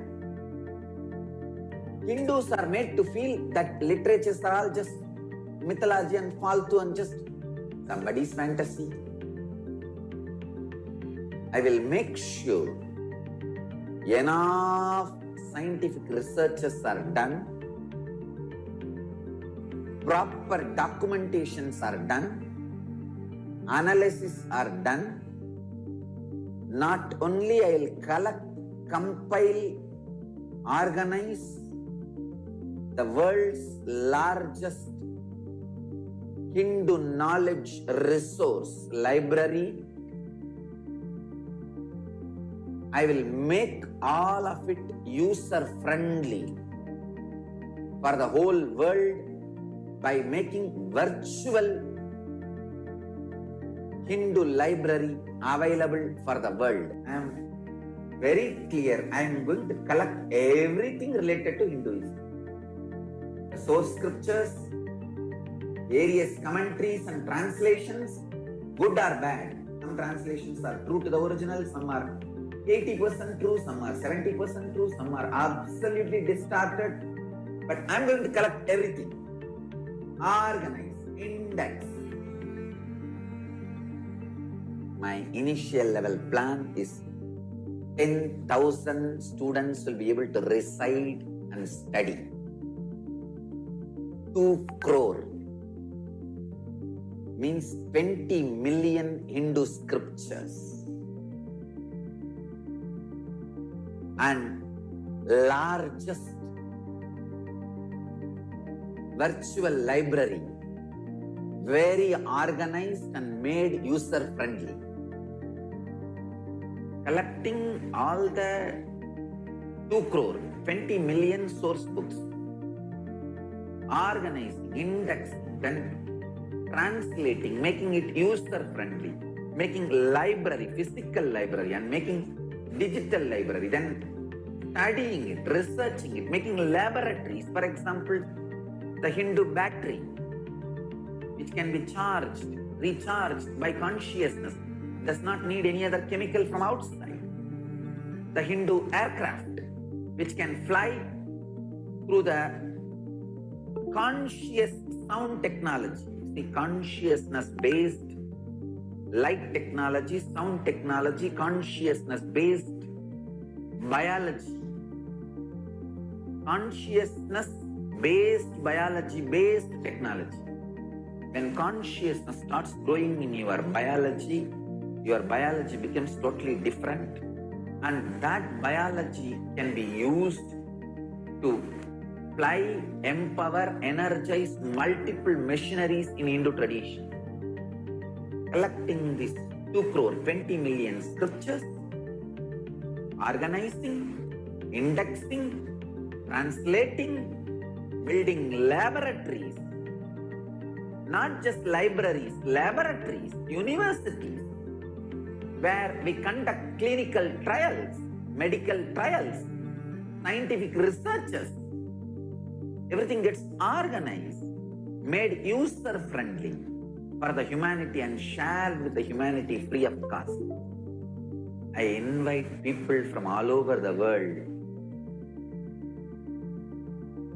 to share your time, treasure, talent. I invite all the practicing Hindus, living, practicing Hindus and Hindu sympathizers 200 crore, 2 billion population. At least 10% of you, 2 crore, please come and become Brahmanas by Varna. Let's take up this project of reviving Hindu knowledge, contributing Hindu knowledge. Jatis belongs to Brahmana or Vaishya or Kshatriya or Shudra, does not matter. An Acharya incarnation, Avatara Purusha, has a right to declare which Varna you belong to. Whether you are Shudra by Jati, Vaishya by Jati, Brahmana by Jati, or Kshatriya by Jati, don't worry. Decide to change your Varna to Brahmana Varna by taking up this responsibility of Nityananda Hindu Library. I already started the work. Last 20 years I am doing work in this line.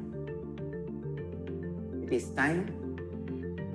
In next few years, you will see the fruit. This revival of Kailasa, Nityananda Hindu Library, it starts. It can never end.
Yeah, we can move to the next one.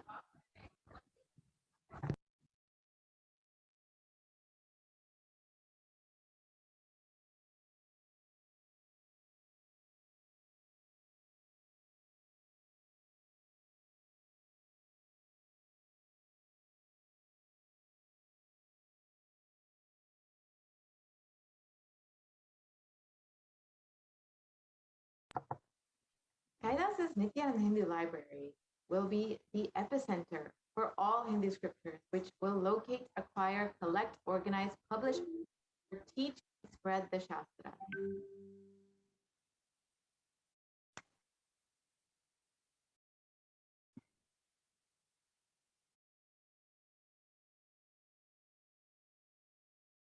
And Sri Kailasa has been embracing and enlivening the true glorious Sanatana Hindu Dharma. Sri Kailasa runs and administers under the cosmic constitution of the scriptural authority and on eternal truth, the Hindu Shastra.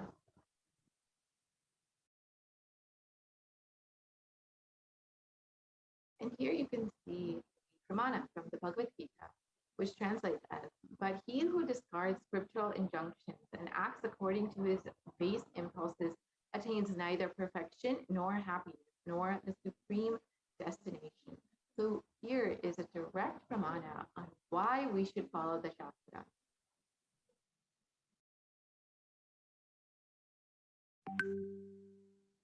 The verse goes further on, say, by the regulation of the scriptures, the Shastra Pramana, one should understand what is duty and what is not duty. After being versed in the scriptural injunctions, one should act accordingly.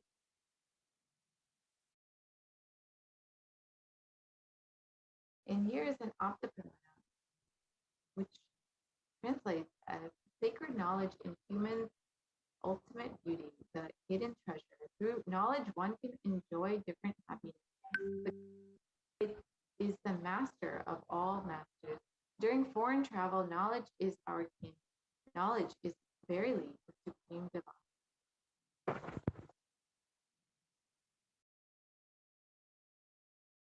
the world's largest collection of Hindu scriptures started with the book, the Atma Purana.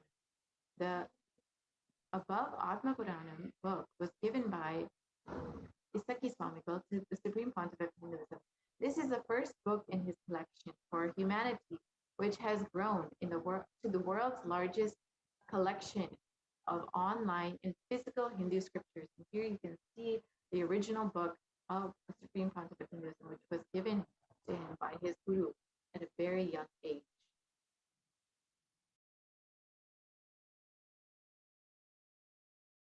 Millions and millions of Hindu scriptures, which are available as digitized versions, will be downloaded and kept for reference purposes. And people can use those computers and refer. Even though we have digitized versions, we will have hard copies. The traditional Grantha Samadhi will be created and maintained. And this is the vision the Supreme Pontiff of Hinduism has for Kailasa's Nityananda Hindu Library.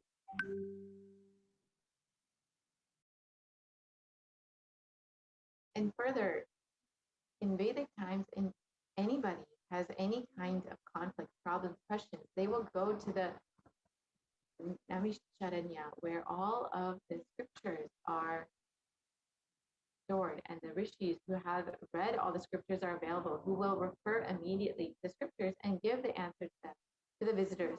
This project will be revived by the Supreme Pontiff through the Sadvaikyapita project.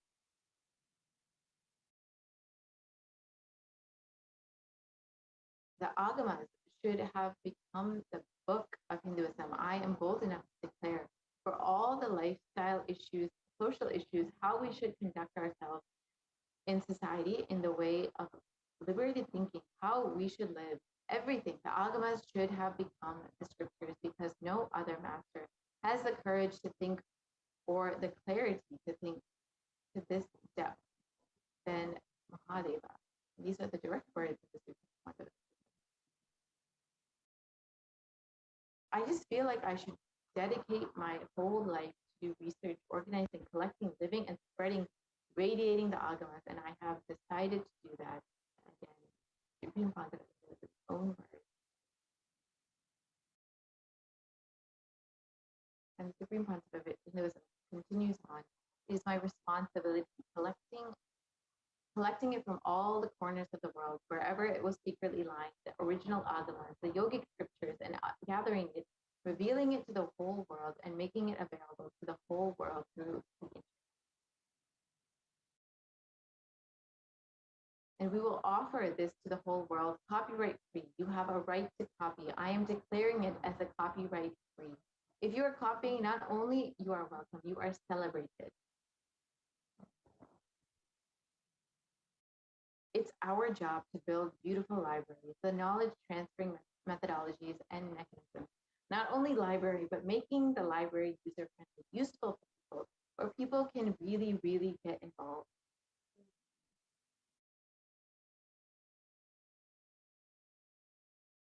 Know more about it, making it more visually presentable. Please understand, human beings have started learning visually now. Almost all learning processes have become visual. Less words and more visual presentation. We should work on creating video encyclopedia of Hinduism. At least 10,000 concepts of Hinduism, like birth, life, God, death, karma, listening, internalizing, at least 10,000 concepts of Hinduism, and the spiritual masters, religious leaders, various philosophers should be visually presented with examples like slideshow or animated version, and so on. It should be made freely available in the internet, the whole world, to receive knowledge about Hinduism. And the true Hindu preachers, activists, should be trained through these visual presentations. And the people who live Hinduism authentically should be inspired to live it. And people who are new to Hinduism, we should introduce the Hinduism to them.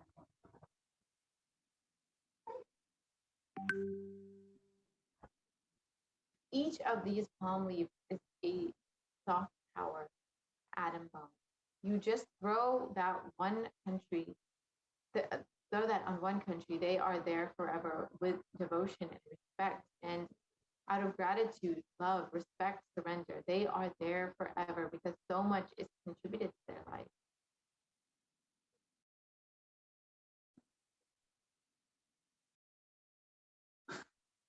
The goal of Kailasa's Nityananda Hindu Library is to create the largest repository of Hindu scriptural knowledge in the world. And again, to reiterate, in Swamiji's own words, deities and books made Nityananda.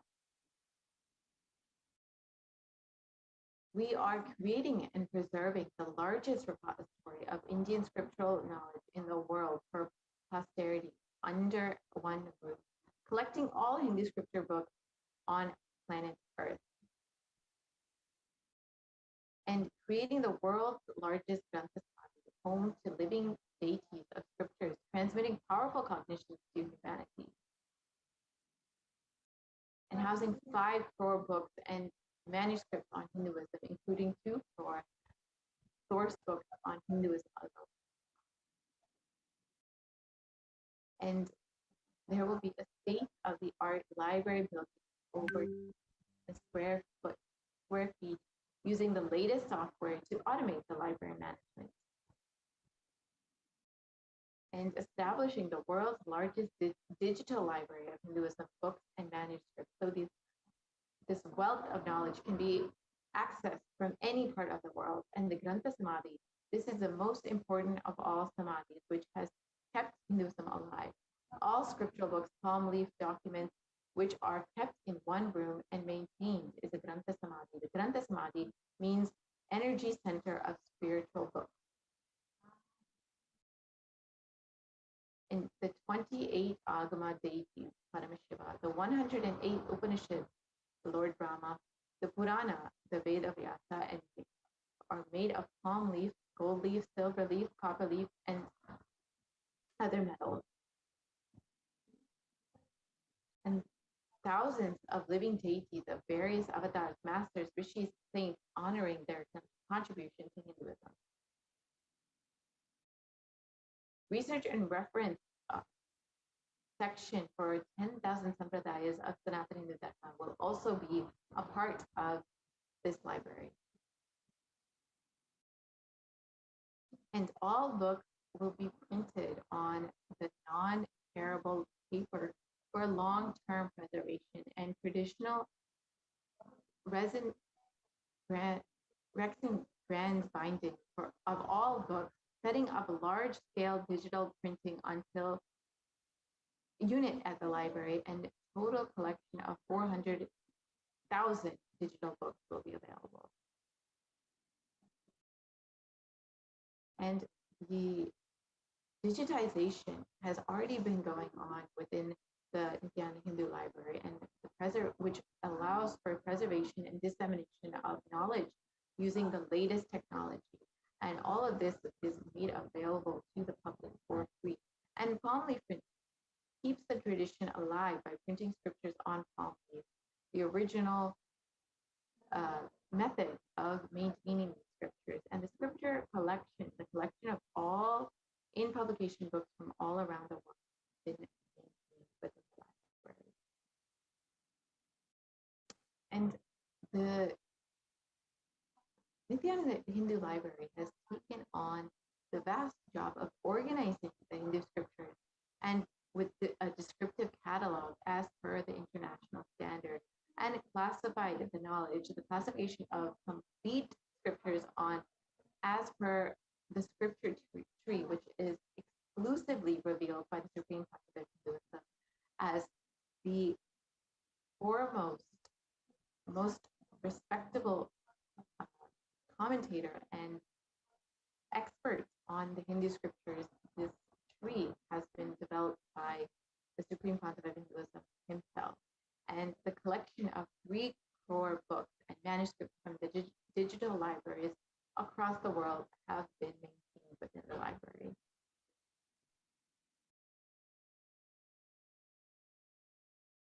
And we have collected over 100,000 physical books on Hinduism. And this unique collection of research books includes the Vedas, Shaivagamas, Upanishads, and art and architecture, cosmology, tantra. The collection gives base material for research for art and architecture books are the base material for the development of the Veda agamic cities and temples. And you can see the vast amount of knowledge, the various subjects and options that people have to study the Hindu scriptures and the various knowledge provided by Hinduism.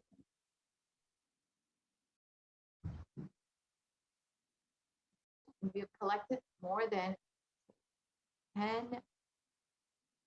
1 million digital books on Hinduism, and the largest collection of Shaiva in the world, largest collection of Kashmir Shaivism in the world, and the collections from various sampradayas and libraries across the world.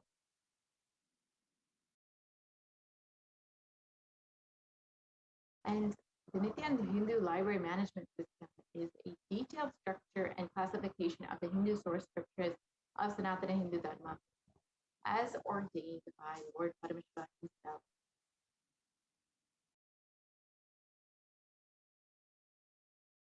And Kailasa's Nityananda Hindu Library has developed the world's first exclusive Hindu library management system based on ancient Vedagamic scriptural classification tree.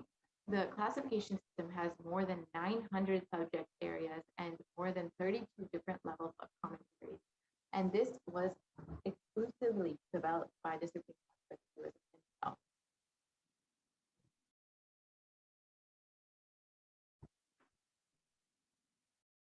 And the software development has been the world's first multi-script OCR, which covers Sanskrit search engine and video search engine. And there has been a Sanskrit-based search engine that has been developed with phonetic-based search engine as well, and the Pani graph using the Pani graph. The world's only multi-script optical character recognition software has been developed by the Kailasa's Nityananda Hindu Library, and it makes the digital books in text as searchable, editable, and enhances the in-text search capabilities, and makes easy for further research and compilation work. So this can be accessed by anybody in the world for their personal research or for any kind of research for benefiting humanity. And the first palm leaf collection on the Upanishads. Today, Kailasa Nityananda Hindu Library is the world's largest knowledge center of Hindu source scriptures and manuscripts and books on Hinduism, and is dedicated to collecting, preserving, and really sharing the 20 million Hindu texts as foundation for the only Hindu nation. It brings spiritual, cultural, economic legitimacy to the enlightened sciences, rituals, and lifestyle. And the Supreme Pontiff of Hinduism has mastered the Vedas and Agamas under one of his gurus, Isaki Swamigal. And he has received the title of Brahmasukhi through formal initiation from Isaki Swamigal and Mata Vibhadananda Guru. And a palm leaf containing the sacred script source text given by his guru, Isaki Swamigal, is the first palm leaf that the Supreme Pontiff of Hinduism has collected. And here you can see the photos of the text that the Supreme Pontiff of Hinduism guru has given. And the collection of over 50,000 rare manuscripts. The collection includes the largest collection on the Shaiva Agamas found in Tamil Nadu, the largest collection of Kashmir Shaivism, and the collection from various other libraries out of. And palm leaf printing has been in full force in the Kailasa's Nityananda Hindu Library. With India has more than 55 million manuscripts in various libraries, mutts, and in personal collections of various individuals. Most of these manuscripts are either getting destroyed or almost inaccessible to Hindu scholars, and almost all the manuscripts are from